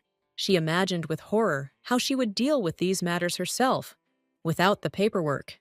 Ezekiel's cooking became better and better every day as he practiced constantly. The boy almost completely abandoned the use of magic, which he had abused at the very beginning of his training. That's why he had to manually sort through all the products, which took time. For the first time, the boy allowed himself to sincerely admit that without magic, he could do little. Mia looked at the child sadly, as she guessed what had been bothering him so much all this time. The magician began to feel burdened by the nickname of genius, because without his abilities, he could do practically nothing. A burning desire to support her friend flared up inside the heroine, and she did not resist it. So the girl reminded that the mistakes weren't as important as the situation when you hide them. It was extremely important for Ezekiel to hear such words of support, which no one close to him had ever said to him. Mia was sure that the boy had already achieved a lot, because he did not give up even on the path without using magic. Ezekiel couldn't help but admit that he hadn't expected to hear such a beautiful speech from the seemingly stupid mistress of the estate. But even such support from the girl did not make the boy change his mind about her. He lightly pushed the lady out the door, despite how rude it looked from the outside. The head of the magic tower did this also, because he did not want to show the blush on his face. It was unusual for him to admit that the girl's words had nevertheless reached his very heart. As a result, the heroine once again had to look for a teacher, and the only option left was a demon. At that very moment, he deftly appeared before Fortuna, as if he had been waiting for the right situation. Mia didn't expect the devil's assistant to perform such miracles of movement around the estate. But Elard didn't come for no reason, because he immediately began to pitifully play on the feelings of the young girl. It turned out that the omnipresent demon had heard perfectly well the request the miss was making as she walked around the mansion. And so he pretended to be sad that Mia hadn't come to him with this question right away. Mia barely justified herself by saying that the demon would hardly be able to tell her anything, since he was from another world. However, Eluard himself had no doubts about his abilities, as he participated well in balls. Under the demon's cunning speeches, the lady even thought about whether to trust him this time about etiquette. As a result, the guy quite calmly began to explain to his hostess the important lessons of aristocratic society. The most important thing in this place was to avoid making mistakes that would cause ridicule among people. And Eluard, like a demon who had long been circling among the aristocrats, knew the answers to all the questions perfectly well. But he would be a man if he simply revealed all the secrets of human society. It would be much more profitable for the guy if the lady signed a contract with him, which could give her a lot. And this time, due to an urgent need, the girl became genuinely interested in what the demon was offering her. Elard promised the lady a star from the sky and his own use, if only she signed the contract. It turned out, however, that the price for this was the girl's soul, and she did not agree to such conditions. Mia was even a little disappointed by how hard the demon tried to lure her to himself. The guy himself didn't explain any details, since many people signed the contract without that. However, Fortuna was not one of those who was so easily taken in by the cunning verbal diarrhea of a creature from another world. Mia couldn't even take Eluard as her partner to the ball, because she already had Dante for that purpose. But this time, the demonic guy was determined to go all the way, so he insisted on himself a lot. This left the heroine completely at a loss, as she didn't understand why she had to choose among assistants at all. And at that very moment, Dante came to the aid of the confused mistress, who was being attacked by Eluard. The demon remembered perfectly well that their engagement was fictitious, and therefore did not want to retreat from his desires so quickly. It would not have been difficult for him to alter his memories, so that everyone would think that he was the lady's partner. But Van Dyke knew perfectly well that without permission, the demon could not use his powers. Mia didn't expect that a real fight would suddenly begin between the guys for a place with her. This time, Dante was not going to give in, no matter what tricks the clever Eluard came up with. And then the demon suggested the option that the lady would go to the ball with the dress she chose. The heroine still didn't know how to calm her rivals down, so it was also beneficial for her, Anyway, Miss wouldn't have been able to choose a suitable outfit for the ball on her own. Surprisingly, Van Dyke had no doubt about his victory, so he easily agreed to these conditions. The demon only needed to get consent, as he immediately evaporated into thin air. And only Mia still didn't understand how her desire to learn something had led to this. Suddenly, Dante began to wonder when the mistress had managed to get so close to the semblance of a human. The heroine could not have imagined that from the outside, her communication would look so close. She quickly came up with excuses for herself, because she had no intention of trusting the cunning demon. The lady could have come up with a nickname for Dante too, to make it shorter to call him in public. But no matter how many options the girl tried, she didn't like any of them completely. It's all because the guy was good in the way he initially introduced himself to Mia. This decision encouraged Dante, because he had no intention of losing to his opponent anyway. But another surprise awaited the cunning Eluard, who had managed to prepare everything in advance. It turned out that Ezekiel had also gone to buy a dress for Fortuna, and had initially refused her. The boy pretended that he had run out of cooking ingredients, but that was not the case at all.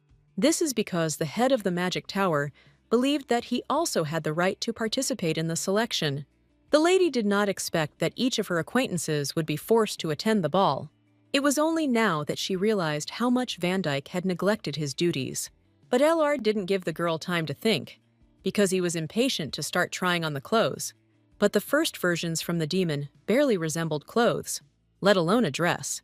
These jokes made the heroine immediately want to go home, because she was exhausted by these fittings. So soon, Eluard moved on with a laugh to real dresses, which turned out to be quite good.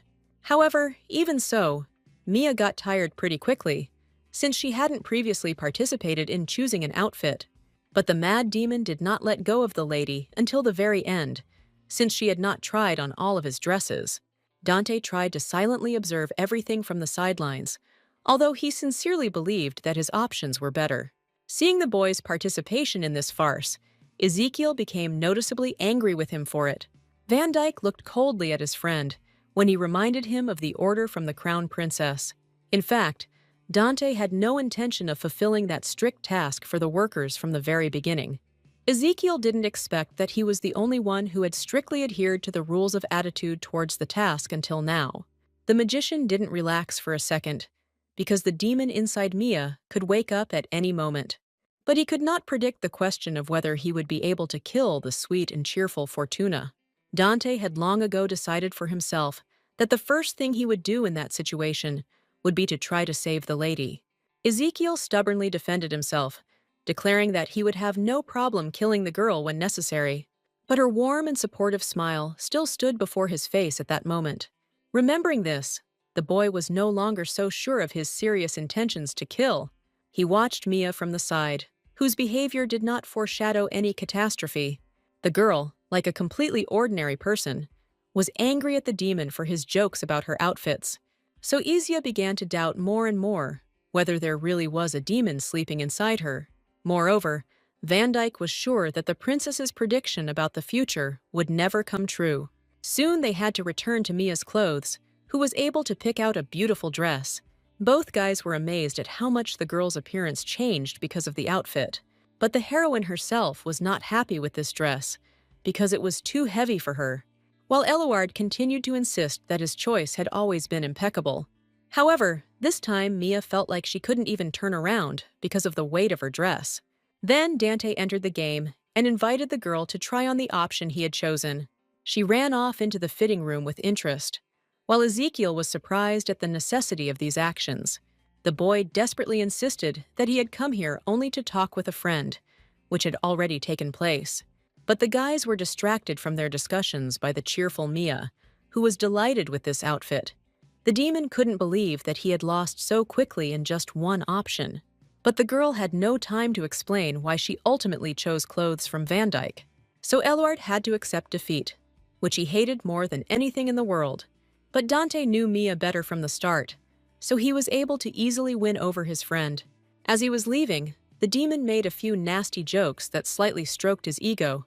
Once Fortuna made her choice, it was as if a huge burden had been lifted from her shoulders. Now the girl was not afraid to appear before aristocrats, whom she had never seen at a ball in her life. Miss was partly worried about the demon's condition, but Dante was sure that the guy was fine. It was much more important now to teach Mia all the rules of etiquette in high society. So from that day on, the heroine did not have even 5 minutes of time to rest, and for herself. Even Ezekiel unwittingly joined in this training, although he initially did not want to participate. But learning etiquette wasn't the end of it for the lady, as she also had to train her stamina. What Miss didn't like most was learning self-defense, even though the guys insisted on that too. As a result, Mia herself did not notice how she achieved significant results in all areas. However, the girl still wondered why such training was necessary at all. But Dante did not give Fortune a break, because the character of nobles was tempered in various ways. The girl did not argue with the assistants, only because they really knew about the ball better than she did. And so the long-awaited day of the banquet arrived, for which Miss had been so desperately preparing. Ezekiel and Killian were waiting for Mia downstairs in advance, and she took quite a while to get ready. Fortuna tried to take into account every detail, because many eyes would be looking at her at once. So on this day, the heroine could not allow herself to dress inappropriately for noble society. At that moment, Eluard appeared in the ladies' room, wanting to accompany her to the exit of the estate. The guy couldn't help but notice that the girl really did look like a real aristocrat. Although he was not happy to admit his loss, the demon did it with dignity. In fact, he came up with a small gift for Mia that could help her at the ball. They turned out to be earrings that allowed the Miss to communicate telepathically with the demon. The heroine had no idea that Eluard could use his powers in such a useful way. And the demon was pleased with Fortuna's reaction, which he had managed to impress to the highest degree. Now the lady was not afraid of any jokes from the nobles, which she still did not understand. So Mia remained sincerely grateful to Eluard for such invaluable help. In the courtyard, Dante, already in full dress, was waiting for the lady he had been training all this time. The guy couldn't contain his emotions, so he exchanged a couple of compliments about the girl's appearance with her. For the first time in her life, the heroine felt like she was the main character in this novel, although she remembered that this was not the case. But when you have so many handsome guys around you, it's hard to think in any other direction. It just turned out that she would have to get to the estate for the ball with Killian's help. The knight had prepared for this moment in advance, but still gave the lady a little surprise. It turned out to be Toto, who could reach any distant place in a couple of moments. But Miss had never flown on dragons before, so she was not mentally prepared for this. A flurry of indignation immediately flared up inside Fortuna over this strange matter. But Van Dyke was sure that with this method, no one would dare to look down on Miss. In the end, even Mia herself perceived this move as a chance to be noticed among the aristocrats. For 20 long years, the girl was forced to live alone, but she really needed at least one friend. It was only for this reason that the heroine agreed to such an unusual journey on a dragon. Eluard waved affectionately to his hostess from below, as he could have teleported himself to the ball right now. But Dante and Ezekiel had to get there using a regular carriage without a drop of magic. The lady realized too late that all this time she had a backup option in the form of a cart, and in fact, she would prefer this very familiar method of transportation. But the heroine didn't have time to change her mind, because Killian was already getting ready to go to the ball. He gave the command to Toto, and with a breakneck speed, they flew up so that Miss didn't have time to squeak. The boys also experienced a huge gust of wind, but they were already accustomed to such situations with the dragon. Meanwhile, many aristocrats had already arrived at the imperial palace, where the event was taking place.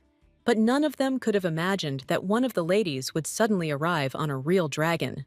Toto's landing was so noisy that even the most deaf person could not notice it. For a long time after landing, the lady was afraid to leave her vehicle. Now, the Earth seemed to her the best place on Earth after such an aerial flight. It took Mia a moment to notice that during their landing, they had knocked off part of the roof of the Emperor's palace.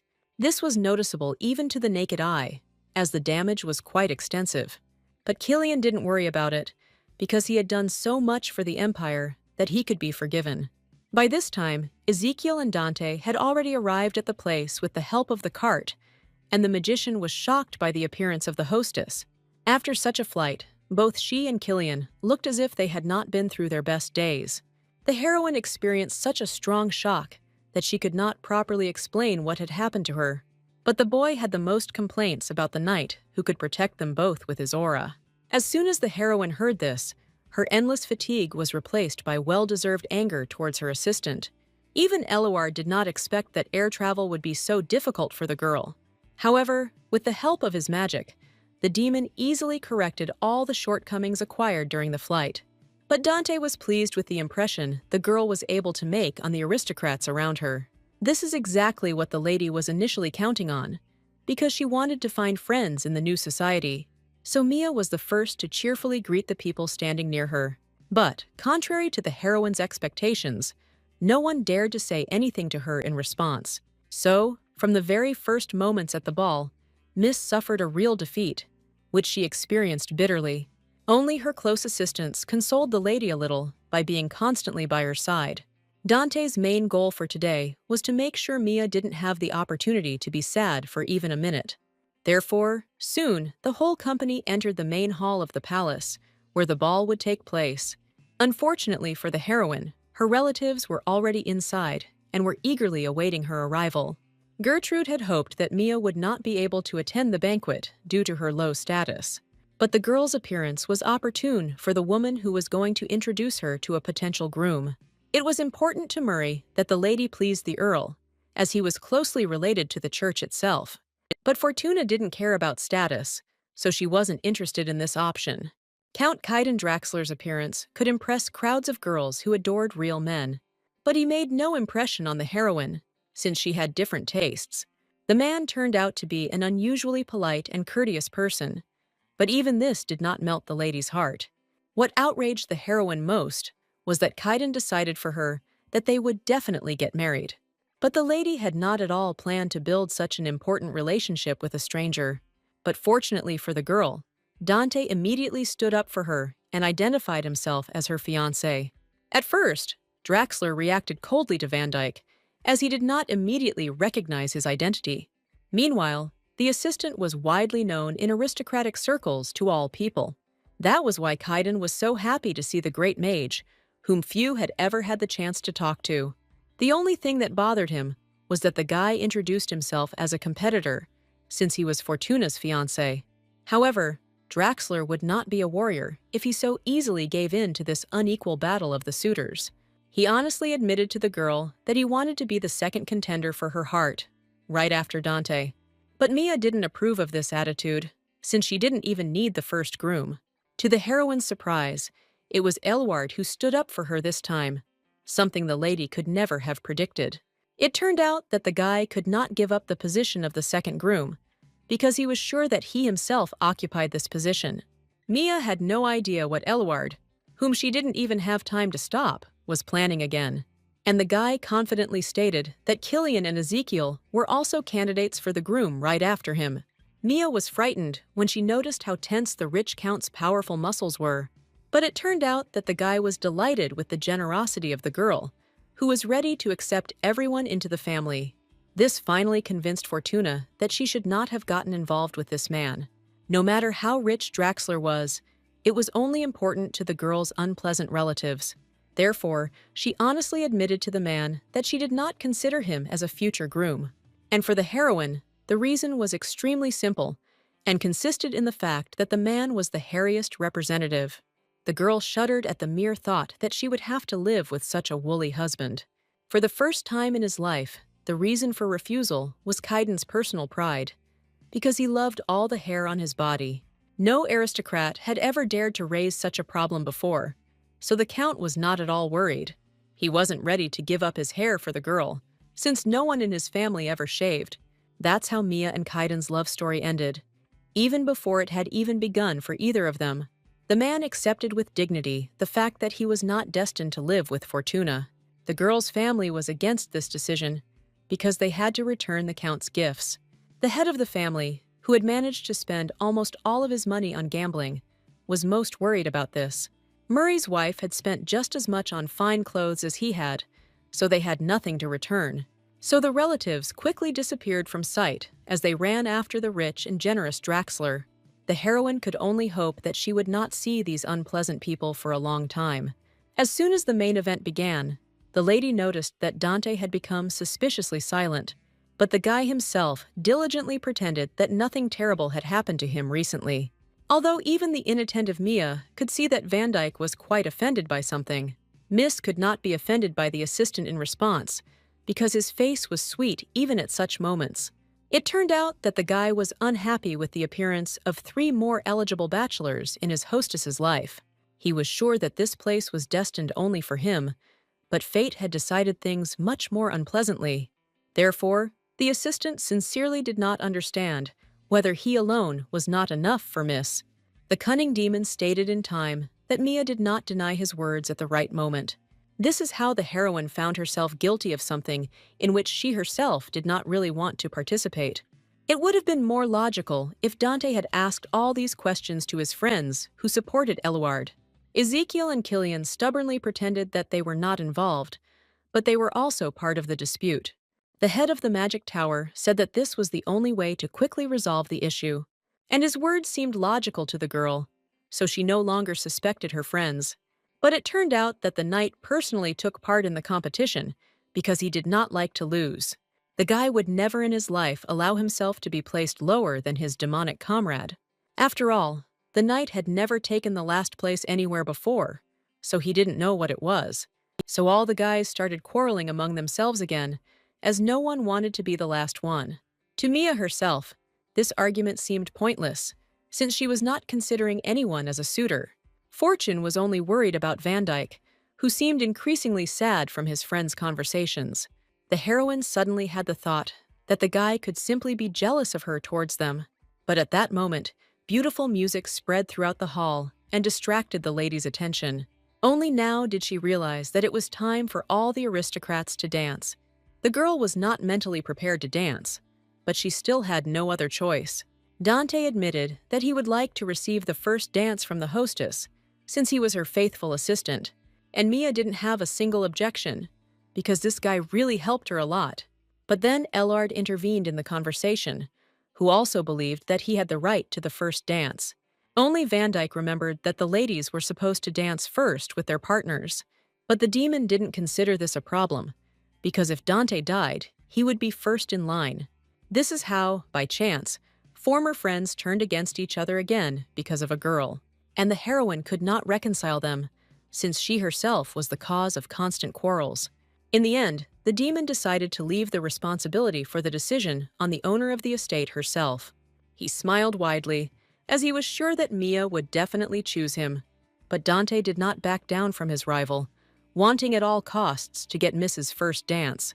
Fortuna found herself caught between 2 fires. Although she already had many problems, she had no idea which guy to choose for her first dance. In the girl's opinion, all this was nothing more than a childish argument, just for the sake of the argument itself. But both guys were extremely serious, because in high society, this was highly valued. So, no matter how much Mia tried to shirk responsibility, she still had to choose. The best thing Fortuna could come up with now was for all 3 of them to dance. Neither Dante nor Eluard appreciated the offer from a Swedish family to which they were not related. In the end, the demon still gave in to his opponent, because he saw how hard it was for the lady. However, he demanded a promise from her that the second dance would definitely be his. The joy in Mia's soul that the decision was made is difficult to describe in words. She herself pulled her partner, Dante, onto the dance floor, which he was noticeably surprised by. Fortuna was still having a hard time getting used to the manner of behaving at a social event. Although the girl tried her best, she constantly missed many points. However, Dante was generously ready to forgive his mistress as many times as necessary. So, with such a faithful and sensitive assistant, not a single thought troubled the heroine. Fortuna had no idea that she would reveal herself so strongly in Van Dyke's company. The more they talked, the more the guy attracted the restless girl to him. Dante's task was to make sure that the lady's first dance in her life would be remembered forever. And to achieve this, the assistant made every effort, constantly observing his partner. In the end, they both had the impression that they were not walking, but floating to the beat of the music. For the first time, Mia was ready to admit that dancing turned out to be quite a fun and enjoyable activity. She didn't expect Dante to dance so well, since he hadn't shown her his skills, The girl completely forgot that all aristocrats were properly trained in the rules of etiquette. Like everyone else, Van Dyke trained a lot before achieving a good result. The only difference was that he practiced dancing with his friends. The picture that popped into the lady's imagination made her laugh to the depths of her soul with its absurdity. Although Van Dyke himself did not like to remember those times, he was glad when his hostess smiled. They got so close to each other that the girl was struck by Dante's beautiful eyes. The heroine sincerely complimented her friend, as she once again admired his appearance. The pleasant words that Van Dyke immediately said to her in response did not sound so natural and sincere, but the assistant's gentle smile hinted that he was not joking at all during their conversation. Although Mia was not a generally accepted beauty, she was beautiful and desirable in her own way. The girl had never received such confessions before, which embarrassed her to the depths of her soul. But this time, she couldn't turn it all into a joke, because Dante looked quite serious. Van Dyke lacked the tact to realize how all his confessions sounded from the outside. So Fortuna found herself at a dead end, because her heart was beating loudly with excitement in her chest. But the lady didn't have time to ask whether the guy had feelings for her, because Ellard intervened in the conversation. While dancing pleasantly with Van Dyke, Miss didn't notice how it was time to change partners. Dante managed to hear how Mia had started asking him a question a second ago, but the cunning Ellard did not leave the lady a single opportunity to give an answer right now. For some reason, Van Dyke found himself upset by this situation, although he himself did not expect it. But the aristocrat managed to put on a polite smile that suited the moment. Although he already regretted that he had let his beloved mistress go to dance with the cunning and clever demon, meanwhile, Mia was upset that she almost talked to Dante about her feelings. But she was not the main one in this story, because the princess was supposed to appear soon. However, by this point, the girl still couldn't find her eyes in the crowd of people. But, according to the plot, it was at this festival that Dante's favorite was supposed to meet him. But among the aristocrats, there was no one even remotely resembling a princess. But at that moment, Ellard attracted the attention of the girl, who began to look around. The demon could not allow the lady in his arms to think about any other people. Fortuna had completely forgotten how dangerous it was to relax while dancing with Ellard. The guy didn't need much persuading, and now he's already set the highlight of his dance moves. The guy did this on purpose so that the miss would have no opportunity to think about anything else. And now the lady completely forgot that she was trying to find the mysterious princess. She had to focus urgently on the demon so that he wouldn't do anything else. As a result, the heroine sincerely surrendered to the emotions she experienced during the dance. She did not neglect anyone, as she wanted to have fun with all the estate's assistants. Each of the guys reacted differently to the lady's pampering, but they all rejoiced along with her. As a result, Mia became so tired that she urgently needed a temporary rest in the restroom. The girl concentrated all her attention on her friends, so she didn't notice that they were watching her. The heroine could barely pull herself together, as she already wanted to go home as soon as possible. But her plans were not destined to come true, because some lady suddenly spoke to Fortuna. This Mrs. name was Karka O'Faze, and in fact she too was formerly of common descent. But Mia didn't know about this fact, although she would still have considered her new acquaintance incredibly beautiful. Karka immediately stated that a dress with such a simple design suited the newly minted aristocrat, and the heroine beamed with joy, because the beautiful lady had just given her a pleasant compliment. But at that moment, Mia heard Eluard's voice in her head, which told her that they were laughing at her. The lady didn't like the fact that the demon could eavesdrop on all her personal affairs, even in the restroom. So the first thing she did was rush to take off her earrings, although their effect was limited to the territory. Only this calmed Fortuna. And besides, O'Faze noticed the nervous state of her interlocutor. The heroine continued to smile sweetly at the girl, not believing that she had actually laughed at her. But Karka herself seemed like a harmless young lady who would not bully others, no matter what examples the assistant gave. Mia had a hard time believing his words about ridicule, and the demon himself was to blame for the fact that the heroine could not perceive his words normally. Despite all of Eluard's warnings, Fortuna decided to make a friend at any cost. So she said with a gentle smile that Karka's dress suited her very well. But with every word Mia said, Ophase became more and more red and pale with displeasure. Eluard could clearly hear that the hostess had accidentally deeply insulted her interlocutor. The whole point was that Fortune had chosen descriptions for the dress that compared it to a fake. So, although the heroine did not at all want to achieve such an effect, she only hurt the lady more. But surprisingly, Karka was able to quickly pull herself together and hid all her emotions inside. But the lady was not going to forgive her deep humiliation because of her clothes so easily. She sneakily attacked Mia, forcing the girl to admit that she was of common descent. Ophase was curious to know how it happened that the lady arrived at the ball with Dante, and Fortuna answered honestly that it was the will of the great ghost of the Garciel estate. But Karka again did not take such explanations seriously, because they seemed incredible to her. No matter what the heroine did, she had the impression that she was only arguing more and more with Ophase. In the end, the girl couldn't take it anymore and ran away, because she hated being brazenly lied to. But Fortuna never once during their entire conversation said anything wrong. But she had to remain alone again, because the ladies avoided any communication with her. However, this rule did not apply to everyone, because there were aristocrats who were not afraid of condemnation. And Mia didn't immediately notice one of them in the room, since she was already completely upset because of the quarrel. This beautiful lady's name was Lydia Lux, and she knew Karka Ophase better than anyone at the ball. And this time, Fortuna couldn't resist the compliment, but this lady took it correctly. Lydia did not have the same amount of insecurity and disdain for people that Karka did. And in fact, she only approached Mia because she overheard her conversation with Ophase. This beautiful aristocrat had her own reasons for turning to the newly minted lady, but Mia wasn't sure she could answer questions from a girl she was seeing for the first time. It was obvious from Lydia that she really needed help, even from such a stranger. Mia herself still hasn't given up hope that she can find friends in high society. Besides, Lux looked like someone you could trust with anything. The heroine's heart was instantly broken into tiny pieces by such incredible beauty.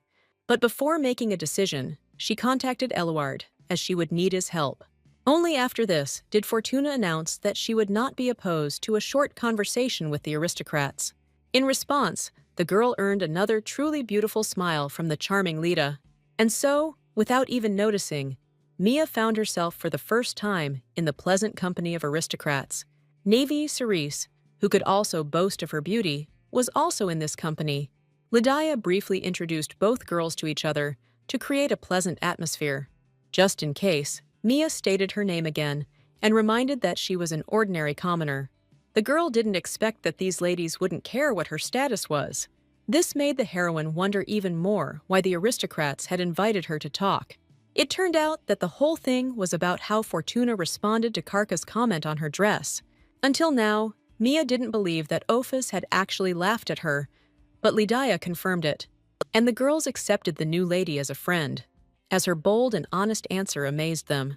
Lydia and Nevi's true desire was to restore their friendship with Karka, and the girls thought that Mia could very well help them with this difficult task.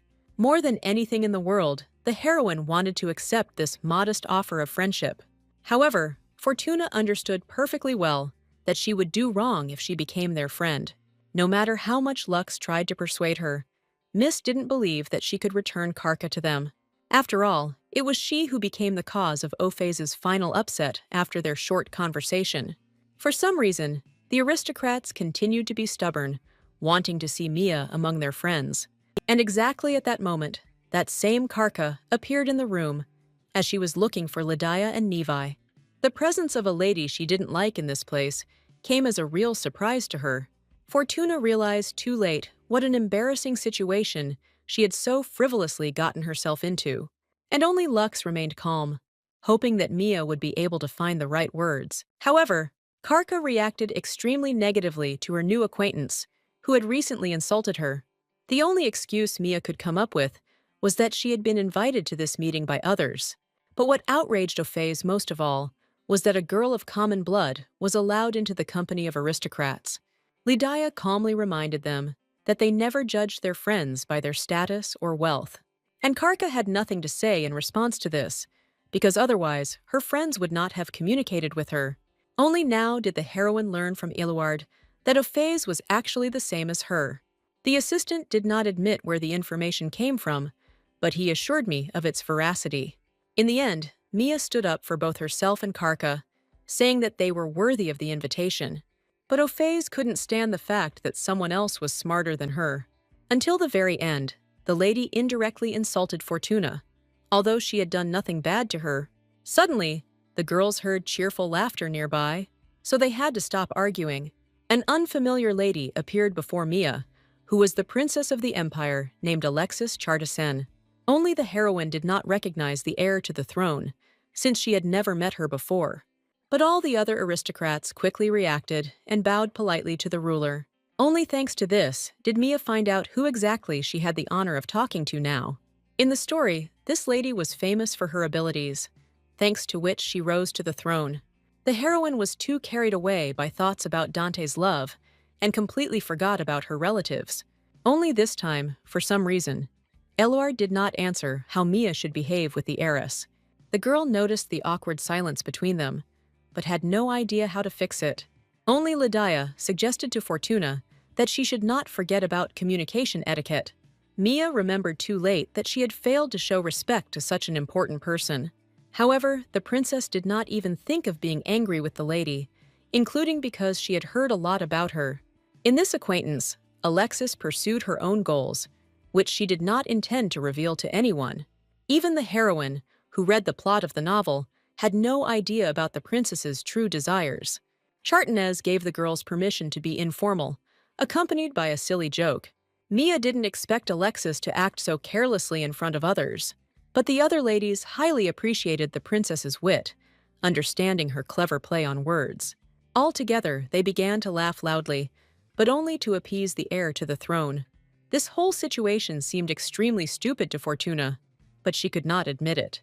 So the heroine joked back, confused, hoping that Alexis would approve of her words. The joke ended up being so successful that Chartanes was genuinely delighted. It turned out that the lady's years of office work and her compliments to her bosses had not been in vain. The princess liked the girl so much that she invited her to the hunting festival in a couple of days. However, Mia was wary of the fact that she had received such a difficult invitation so unexpectedly. But, like other ladies, Fortuna had no right to refuse the future ruler herself. Surely all the ladies were put in this position, and that is why they pretended to be happy. Lydia and Nevi did their best to support their new friend, hoping that she would be able to prepare. The heroine almost went blind from their sincere smiles. They tried so hard for her. Alexis eventually got Mia to accept her invitation to the hunting festival. The princess still had a lot to do, so she could not linger around the aristocrats. But before leaving, Chartanes couldn't help but joke again to see the fake reactions of the people. All the aristocrats immediately picked up the joke, since they had no right to react differently. And only Mia didn't understand this joke, since she hadn't had time to get used to this manner of communication. In fact, the lady did not want to go to the hunting festival, but everything had already been decided for her. From the girls, she learned that usually everyone present hunted magical beasts. Each of the ladies not only knew how to fence, but also shot well with special guns, and Mia's skills alone were not enough, although everyone else supported her abilities. This is how the heroine found herself drawn into a competition she didn't want to attend. Until the very end, Fortuna did not believe that her fencing skills would be enough to win, and Lydia suggested to the girl that it was not necessary to win this hunting competition. The aristocrats confidently promised that they would not let anyone harm their new acquaintance, who was mastering etiquette. Both Lydia and Nevi were full of enthusiasm and faith that Mia would definitely succeed. After such support, the heroine could no longer refuse to participate under a plausible pretext. She was also very eager to show off everything she could learn in a short period of time. Only after this was Fortuna able to return to the main hall, feeling completely exhausted. Dante immediately noticed that the hostess had been gone too long for a regular trip to the toilet. Only now did Mia remember that all this time she had been unable to maintain contact with Eluard. But the demon didn't ignore the lady on purpose, because he really didn't hear her messages. This could only happen if the magic on the earrings somehow dissipated. Van Dyke was the most tense of all when he heard that the lady had met the princess. There was strong protective magic around her, so the spell on the earrings wore off.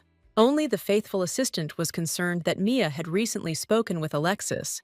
But Fortuna had a good impression of Chartinez, if you forget about her strange jokes. It turned out that Mia wasn't the only one who couldn't understand the princess's jokes, as she had many of them. It was time to leave. But the heroine could not find Ezekiel and Killian anywhere. They were busy. The whole thing was that Alexis urgently called them to her for a secret conversation. It was important for Chartinez to know if her loyal assistants remembered her recent order for them, and none of the guys dared to forget the princess's instructions, which could not be disobeyed. However, recently, even the head of the Mage Tower could not completely follow the instructions, but there was still a danger that a powerful demon really was sleeping inside Fortuna. A squad of the finest knights was tasked with eliminating the girl if the creature began to awaken. But during the dialogues with Mia, no one noticed in her even a drop of that danger and strength. Alexis herself had time to see for herself that it was Fortuna who did not seem to be the demon's host. But all this did not allow the princess to cancel the mission for her personal squad of the best knights. While Chartinez would have preferred Mia to be clean, she was considering all options. What the heiress liked most was the suspicious Fortuna's excellent sense of humor. In order to finally test the girl, the princess invited her to go hunting. She was confident that Ezekiel would do a great job of monitoring the demon inside Mia. No one dared to contradict Alexis when she made a decision, even if it was unpleasant for others. So the knights obediently bowed to the heiress, accepting her new task. Shantares called her assistants again to remind them to remain constantly vigilant. More than anything in the world, she was afraid that the tragedy with the escaped demon would happen again. But the heroine herself had no idea about the passions that were going on around her. She was only concerned about how everyone would get back to the estate. Ellard was one of the first to escape from the ball, simply disappearing into thin air with the help of magic.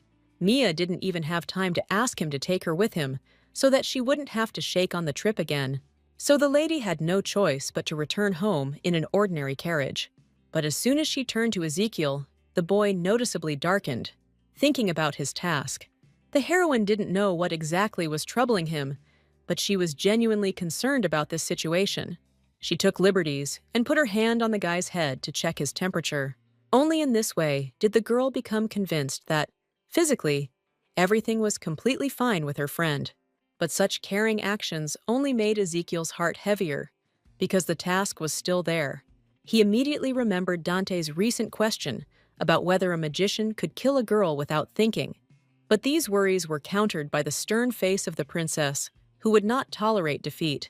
That was why it was so difficult for Ezekiel to communicate with the sweet lady at the moment. Mia had no idea what was going on in her friend's soul, and therefore could not help him in any way. However, once again, the girl was saved from her difficult thoughts by her very first assistant. Dante, with a slight smile, invited Miss to take a walk with him while the weather permitted. Although it was unexpected, Fortuna did not see any reason to refuse the guy. She enjoyed getting closer to him little by little every day, learning new things. And Van Dyke was in solidarity with the hostess in this feeling, although he himself did not realize it. Along the way, Mia happily shared her first and good impressions of the ball. Dante was already happy because the girl's face was constantly smiling joyfully. At that moment, they both enjoyed each other's company, without thinking about the consequences at all. But the lady still shared her concerns about taking part in the hunt. Like everything in high society, the heroine was forced to take part in this competition for the first time. So Mia was genuinely worried that she might not catch a single magical beast at all. That's why Fortuna called an assistant with her, because with him, she had a high chance of winning. Previously, Dante promised the lady that he would always be there, so he did not refuse this time. Only now did the assistant remember that the hostess wanted to tell him something during the ball. Mia had long since lost the moment, but the interest inside her was still quite strong. But Van Dyke didn't expect Fortuna to ask him about his romantic feelings for her. The heroine was expecting any answer, but not one of uncertainty in the guy. It turned out that Dante himself did not consider his actions as a love interest for the girl. While she clearly saw that this concern was not simply due to necessity, the problem was that Van Dyke did things for the lady only because he wanted to. So, with her question, the heroine accidentally drove her faithful assistant into a real dead end. As soon as the girl realized this, she blushed deeply, wishing she could rewind time. Mia confessed to Dante that if he continued to care for her, it would mean he had feelings for her. However, the guy still couldn't understand why it all worked this way. Love was always a closed topic for Van Dyke, so he was unable to recognize it in time. So the assistant had to honestly admit that he did not understand his feelings for the lady. At that moment, the heroine remembered the backstory of the novel she had gotten into by accident. Dante was raised cruelly from childhood, so he rarely experienced human emotions. So the guy's confused face was the most the girl could get out of him.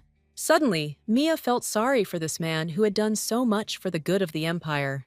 Therefore, Fortuna forgot about all the awkwardness and suggested that they continue to remain close friends. She tried her best to hide the enormous embarrassment that was blazing inside her. For this reason, the lady finished her walk much earlier, because she could not help herself. She left Van Dyke alone, but now it was good for him, because he wanted to think alone. The very next day, thoughts of hunting displaced all other worries within Fortuna. She couldn't ask Dante to teach her, so she turned to another good candidate. But Ezekiel wasn't thrilled that Miss was pestering him with questions again. All this time, the boy had been practicing cooking, so he had a lot of waste for fertilizer. Although Mia distracted her friend from his work, she really needed help with her studies. But the magician had no idea how to shoot weapons properly, because he only used magic. He immediately suggested that Fortuna turn to Dante, but Miss did not even consider this option. She awkwardly lied that the assistant was too busy cleaning to be distracted. In response, the boy grumbled that he had been spending all his time cooking, so he couldn't help. His suggestion to find someone more physically fit actually made sense. In this regard, Killian could teach Fortuna a lot, if only she asked. Right now, the knight was once again devoting a lot of time to training little Toto, but the lady wasn't sure that the swordmaster could tell her anything about firearms. She didn't expect that the knights at the military academy would necessarily have multidisciplinary training. Therefore, if Killian agrees to train Mia, she will not lose anything at all. The girl only had to delicately persuade the assistant so that he would not refuse her, like the others. It turned out that the guy was already aware of all the latest events related to the hunting festival. He had already learned about this from Dante, so he thought that the hostess would turn to Van Dyke. But the fact that Mia chose him ultimately appealed to the good-natured knight. The heroine was delighted that someone would finally teach her how to hold a gun correctly. But the girl's ideas about training were fundamentally different from what happened later. Killian began to chase the lady around the garden, since using the weapon required stamina. As soon as Miss slowed down, even for a moment, the sharp-eyed guy immediately urged her on again. The knight intended to impart as many skills as possible to his mistress in a short time, and the girl tried her best, because she dreamed of winning the hunt. This is how Mia's unbearably difficult training began, for which she was not prepared. Already after the first task, Fortuna felt as if she was ready to die right on the spot. Killian explained that he made the lady run so that she could test her limits. Mia immediately guessed that this was exactly what had once happened to the knight himself. And for the first time, the guy did not deny the fact that he had experienced a real magical overload. The girl knew that this side effect occurred when someone abused magic, and Killian confirmed this fact because he once invested his aura to strengthen a sharp sword. But he also had his own limit, which the guy deliberately crossed during the fight. The result was that the knight's body instantly began to transform into a monster. During that incident, Killian almost lost his life, which he remembered well even now. It remained a mystery to the heroine how the knight had been able to survive in such a difficult situation. It turned out that he owed his life to Ezekiel, who had crafted this armor in time. The boy was so brilliant that he saved the life of his close friend with the help of magic. Before, Mia had no idea that the tower leader could be so sentimental inside. But all his close ones were well aware of this contradictory nature of the powerful Ezekiel. Only now did Fortuna learn that this trinity had long served the princess together, and the revelations that came from the knight made the lady understand how much all these people suffered. The knight himself believed that his life was over at this point, since there was no way to return. So now Killian will have to live forever, with regrets for his excessive actions. But the girl perceived the situation differently for the guy, who was now forced to wear armor. Killian didn't expect anyone to think he'd lived his life doing everything he could for others. Mia believed that thanks to soldiers like these who sacrificed themselves, she could smile with peace of mind. Therefore, Fortune was proud of the knight, although he blamed himself for his lack of restraint on the battlefield. But with a couple of sentences, the lady convinced the knight, because she was delighted with his current protection. So Killian couldn't help but admit that he really had become stronger, despite all the unpleasant nuances. In fact, the assistant had been waiting for a long time for a person who would show him sincere gratitude. So the guy only became more eager to teach the girl as many skills as possible. Little did Fortuna know that she had become the catalyst for continuing her own torment in her studies. From now on, the knight was eager to squeeze every last drop of juice out of the lady, just so she could succeed in the competition. But the heroine could barely stand on her feet after her recent run, so she was only ready for rest.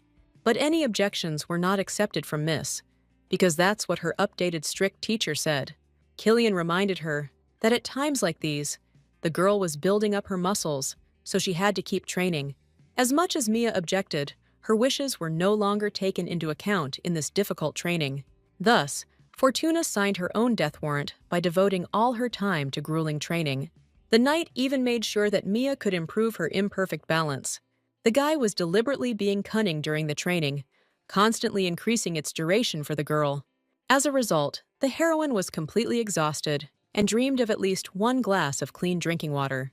Killian couldn't refuse Miss this, although he ordered her not to be distracted from her current training. On the way, he met Ezekiel, who was unhappy that his friend had blabbed about the magical overload. The knight did not expect that the magician, who was nearby, would stoop to simply eavesdropping on others. He honestly admitted that he relaxed around Mia, which is why he told her part of his personal life. Killian was afraid that he would not find support in Ezekiel because he had made a difficult decision inside himself. The knight was no longer confident that he would be able to carry out the princess's order if it were required soon. This surprised the magician, because this was already the second person who refused to kill Mia to save the future of people. But the boy quickly hid his emotions, because he remembered that Killian never feared punishment from Alexis. The magician still hasn't decided which side he'll be on if the situation takes a nasty turn. But he also couldn't kill Fortuna right now, who seemed like the most innocent and sweet girl in the world. Ezekiel continued to watch the lady, in whom he found absolutely nothing dangerous. That is why, with each passing day, he began to doubt more and more the necessity of his difficult task. Mia herself had no idea that all her assistants had gathered nearby only by order of the princess. And, like the rest of his friends, Ezekiel needed time to sort out his emotions. When Fortuna's training ended, she could barely crawl back to her estate on her own. Every muscle in the girl's body was shaking, because Killian did not spare her even for a moment. So now the lady had to go through another test and get to a soft bed. But in the corridor, she suddenly met Dante, who wanted to say a few words to his beloved mistress. It turned out that the assistant had prepared a relaxing tea for the lady to reward her for her training. But the heroine wasn't ready to talk to the guy after yesterday, because she felt awkward. So she hurried away from the conversation under the pretext that she was very tired from class. The girl hoped that Van Dyke would not follow her, because she could not confess her feelings to him. But Dante directly asked why Mia didn't come to study with him for the hunting festival. It was no secret that he shot better than all the current assistants of the huge estate. However, the confusion inside Fortuna did not allow her to address the guy as before. The heroine came up with some ridiculous excuses just to avoid admitting her true awkwardness. She quickly ran away, as she was unable to continue the conversation with the handsome guy. And Dante was left alone with the heavy thoughts that had been bothering him lately. But Mia was so focused on her feelings that she couldn't explain anything to her assistant. After yesterday's conversation, the girl's heart began to beat treacherously loudly inside her. She herself did not understand why she was so agitated by an ordinary situation that she often found herself in. But now, Mia really needed time to get used to her recent shame. It was for this reason alone that the lady decided to temporarily avoid Dante until she felt better. But days passed, and Miss was still not ready to honestly admit to the guy the reason why she did not communicate with him. Dante tried to help the girl many times, but she always came up with various excuses. For the next few days, Miss did not allow him to clean her room, just to avoid making eye contact. And so, before the heroine could even notice, the long-awaited day of the hunting festival had arrived. But even thoughts about the upcoming competition did not distract the girl from her thoughts about Dante. She herself understood that this could not continue any longer, so they needed to talk. But then the aristocrats, who had previously tried to become her real friends, approached the miss. As usual, Fortuna greeted the girls with aloofness, observing all the rules of etiquette. And this hurt Lydia a little, because she wanted to maintain friendly communication between them. Mia didn't expect the ladies to remember it even better than she did, so she quickly rectified the situation, and Lydia and Nevi were pleased that Fortuna still perceived them as friends. Only Karka did not join this conversation, as she avoided talking to Mia.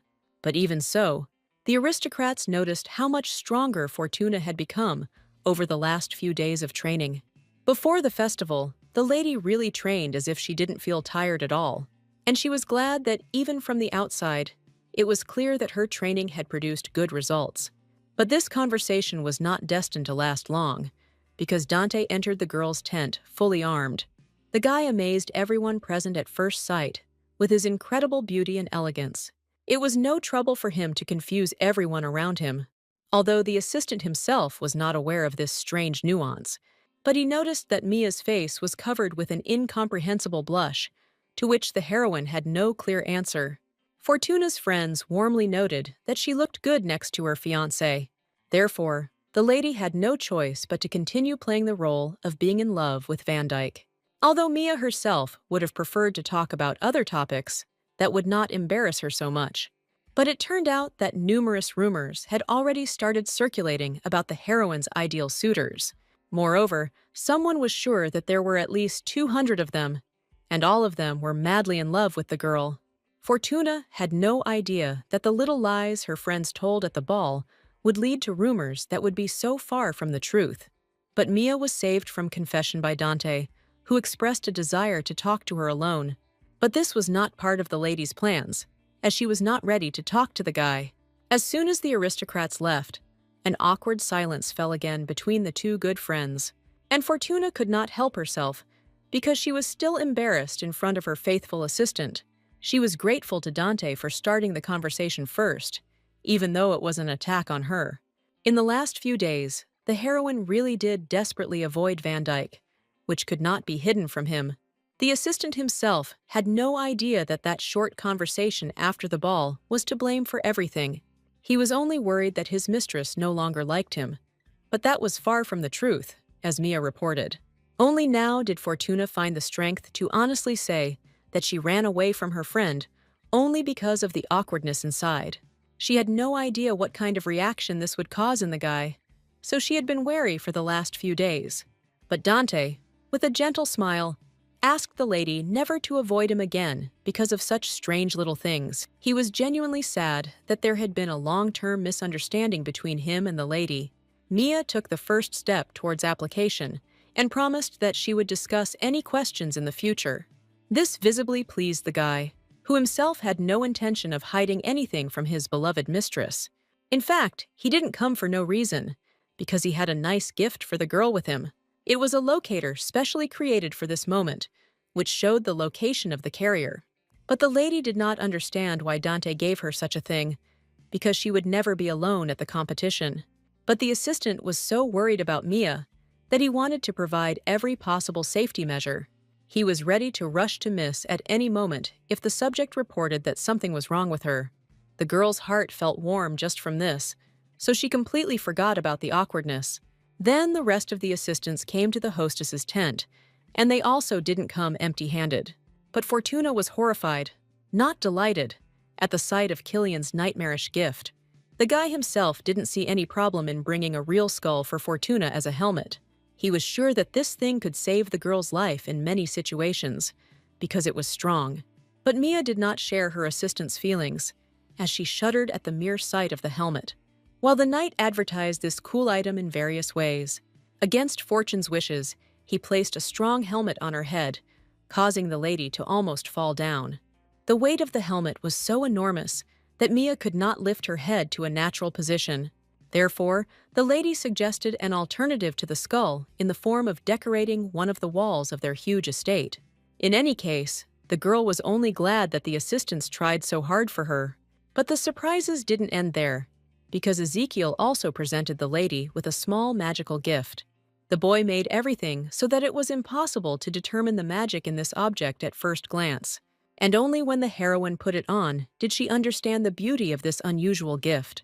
This monocle allowed one to aim accurately at a chosen object so as not to miss when shooting. Although it is unlikely that the lady will need it at all, since Ezekiel was planning to go with her. For the first time in her life, the heroine felt the warmth of having true friends give her gifts. The lady was so touched that she could not find suitable words to express her gratitude. But then the sweet scene was interrupted by Princess Alexis herself, with her unexpected appearance. Chartanez couldn't help but notice that the assistants were truly close to their beloved owner. She also casually mentioned that Mia looked much more fit than when they first met. The heroine was only glad that Alexis herself complimented her endurance during preparation.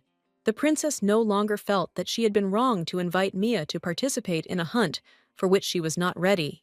But in reality, Alexis was much more interested in the rumors of an engagement between Fortuna and Van Dyck. Dante understood perfectly well that in every word of the heiress, there was a hidden meaning only for him. And although the heroine was overjoyed by the compliments from the princess, everyone else was tense. As always, Alexis accompanied her words with silly jokes that only she liked. Chartanez laughed heartily at any witticisms that instantly came into her head. This year, Alexis had no intention of losing, so she immediately warned everyone around her about the serious competition. The heiress once again did not forget to shout out one of her stupid jokes that she liked so much as a farewell. But Mia prayed that someone would finally take the collection of such frivolous jokes away from the princess. At this moment, Dante finally dared to say something to his hostess, no matter what her reaction would be later. But Ezekiel reminded them at the wrong time that it was time for them to head out to the training field. So Fortuna had to postpone this conversation until better times, because she needed to concentrate on the hunt. As much as Van Dyck didn't want to stop the girl, she silently walked past him towards the exit of the tent. The assistant had the impression that if he let the lady go now, he would lose a lot, and the guy didn't want to live any longer, with the feeling of regret that he hadn't immediately said everything he thought. It was only for this reason that he confidently stopped Fortuna, since he nevertheless decided to talk to her right now. Mia noticed that Dante's feelings were deep, because he even grabbed the hem of her clothes. In fact, the lady had nothing against it, since in most cases, Van Dyck observed all the proprieties. Only now did the assistant hand the girl a beautiful handkerchief with the lady's initials embroidered on it. Mia was still not very familiar with the traditions among the aristocrats, so she did not understand its meaning. But Dante knew that during a hunt, the bride or groom should be given a similar handkerchief. What impressed the girl most was that the guy had carefully embroidered the item with his own hands. The scarf looked like something any embroidery master would envy, selling similar scarves. For several nights in a row, the assistant worked hard for this gift, because he wanted to please the lady. The heroine couldn't believe that Van Dyck had really tried so hard to make the scarf. But Mia didn't think she had the right to accept such things, since their engagement was fake. But the guy quickly convinced the lady that he made the scarf only because he sincerely wanted to give it as a gift. So Dante would be very upset if the girl refused to accept this precious gift. Fortuna had no idea that her ambiguous answer could hurt the usually collected guy so much. In fact, she had nothing against the scarf. She was just too embarrassed by the value of the gift. Miss made the right decision and simply thanked the guy for his attention and care. Van Dyck wouldn't be upset even if the girl lost the competition. It was much more important to him that Miss returned safe and sound after the hunt. The assistant, with a slight smile, gave Mia instructions to be careful in the forest. And just a few minutes later, the heroine began participating in the competition together with Ezekiel. But the girl's consciousness constantly drifted towards the pleasant gifts she had received. So she was not thinking about hunting, but about sweet Dante, who was even better in her imagination. Fortune could not allow her to return empty-handed from the battlefield now. Ezekiel walked silently next to his mistress and did not disturb her thoughts the whole time. The boy was confident that Miss would be able to catch as many as 10 magical animals. Mia herself did not expect that the assistant's predictions for her would turn out to be so good. It turned out that the magician meant 10 animals about the size of an ant. The heroine was noticeably offended by this wording, although in some ways Ezekiel was right. After all, the girl shuddered in fear at every sound that this forest made. This time, it turned out that a magical animal really did jump out at them, but it was too small. But immediately after him, the hand of an incredibly huge creature descended onto the clearing. Even Ezekiel froze in fear, as he did not expect to meet this magical beast. For the first time in her life, the heroine encountered a hand that she could not grasp with her eyes. The magician recognized in this monster too late the powerful Asmodeus, who appeared rarely, and now even Ezekiel would have difficulty dealing with this creature, which amazed with its skills. The boy knew that this beast only appeared near high-level gates, and immediately after his words, the lady noticed the very gates that the assistant had just spoken about. Fortune could do nothing in this terrible situation, which was beyond her strength. So the girl could only look at the animal, which was calmly wandering through the forest. Upon seeing this beast, the competition management immediately ordered everyone to get out of the forest. This monster was striking with just his scream, and he hadn't even started a fight. Ezekiel created a shield in time to save himself and his mistress from the sound wave. The boy understood that the girl's safety was his top priority, so he began to cast a spell to send her back to the camp, where the lady would be protected. The assistant did not listen to any of the lady's objections, because he believed that it would be better that way. But Mia couldn't allow herself to leave Ezekiel all alone in the middle of the forest. She focused on her emotions and screamed in protest for him to hear her. Exactly after this, Ezekiel's magic fell from Fortuna, as if he had not cast any spell at all. At first, the boy didn't believe that his magic really hadn't worked at that moment for some reason. He sincerely could not understand who Mia was if magical powers did not work on her. The powerful mage had never experienced anything like this on the battlefield before. The heroine herself had no idea what they were talking about or why Ezekiel was so worried. She obediently froze in place, while the assistant tried to cast at least one spell on her, but they all immediately dissipated from the girl, as if the guy had only applied them temporarily. Ezekiel didn't understand why his magic didn't work on the lady it was so important to save. But Asmodeus didn't care whether her opponents had any difficulties with defense, but the heroine managed to push Ezekiel under the shield in time, which he had not removed all this time. The boy noticed how scared the girl was, but she still saved him. Mia wouldn't be able to forgive herself if she allowed her assistant to suffer in such a situation. But for a magician, such behavior was unheard of, because the lady could barely save herself. The guy understood perfectly well that if the barrier had failed, they both would have died on the spot. But for Fortuna, the protection of employees, which the boss always provided, was important. The magician always encountered people who thought only about their own protection on the battlefield. In critical moments, as a rule, no one cares what happens to a comrade. Therefore, the girl's behavior seemed unreasonable to the magician, who had never encountered such selflessness.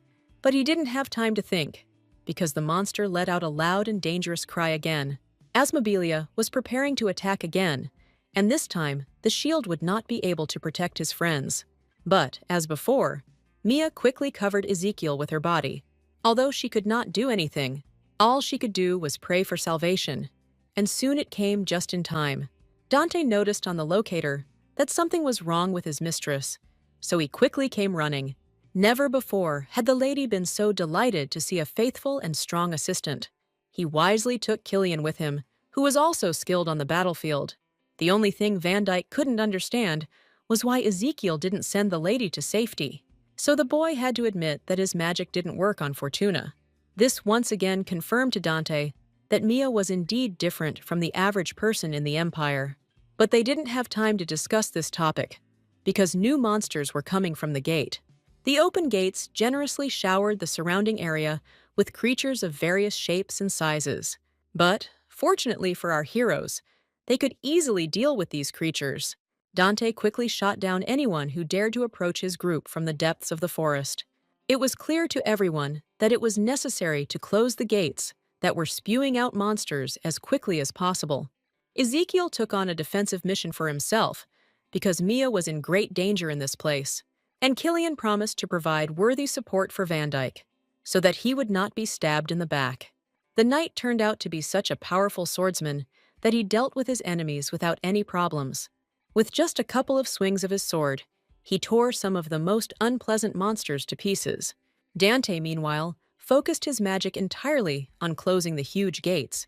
His spell began to work almost immediately, and all that remained was to hope that its power would be enough. The girl would never have thought that her friends could be so strong, but she herself shouldn't relax, because there were many magical animals running around the forest. One of them purposefully attacked the shield, taking advantage of the fact that his friends were distracted. His hands pounded the defense with incredible speed, threatening to destroy it at any moment. Ezekiel himself did not expect that he would begin to give in even against such a not very strong monster, but he remembered well the warnings from his mentor that he forbade the use of all magic. The teacher was sure that if Ezekiel broke the ban, the power would begin to devour him from within. But the presence of Fortuna near him radically changed the boy's previous desires. The lady's words about her having to protect her assistants forever remained in the magician's memory. So he made a difficult decision for himself, because he saw no other way out of this situation. The heroine had to close her eyes from the bright light that filled the entire space inside the shield. The thing was, Ezekiel had his limitations, just like Killian and his armor.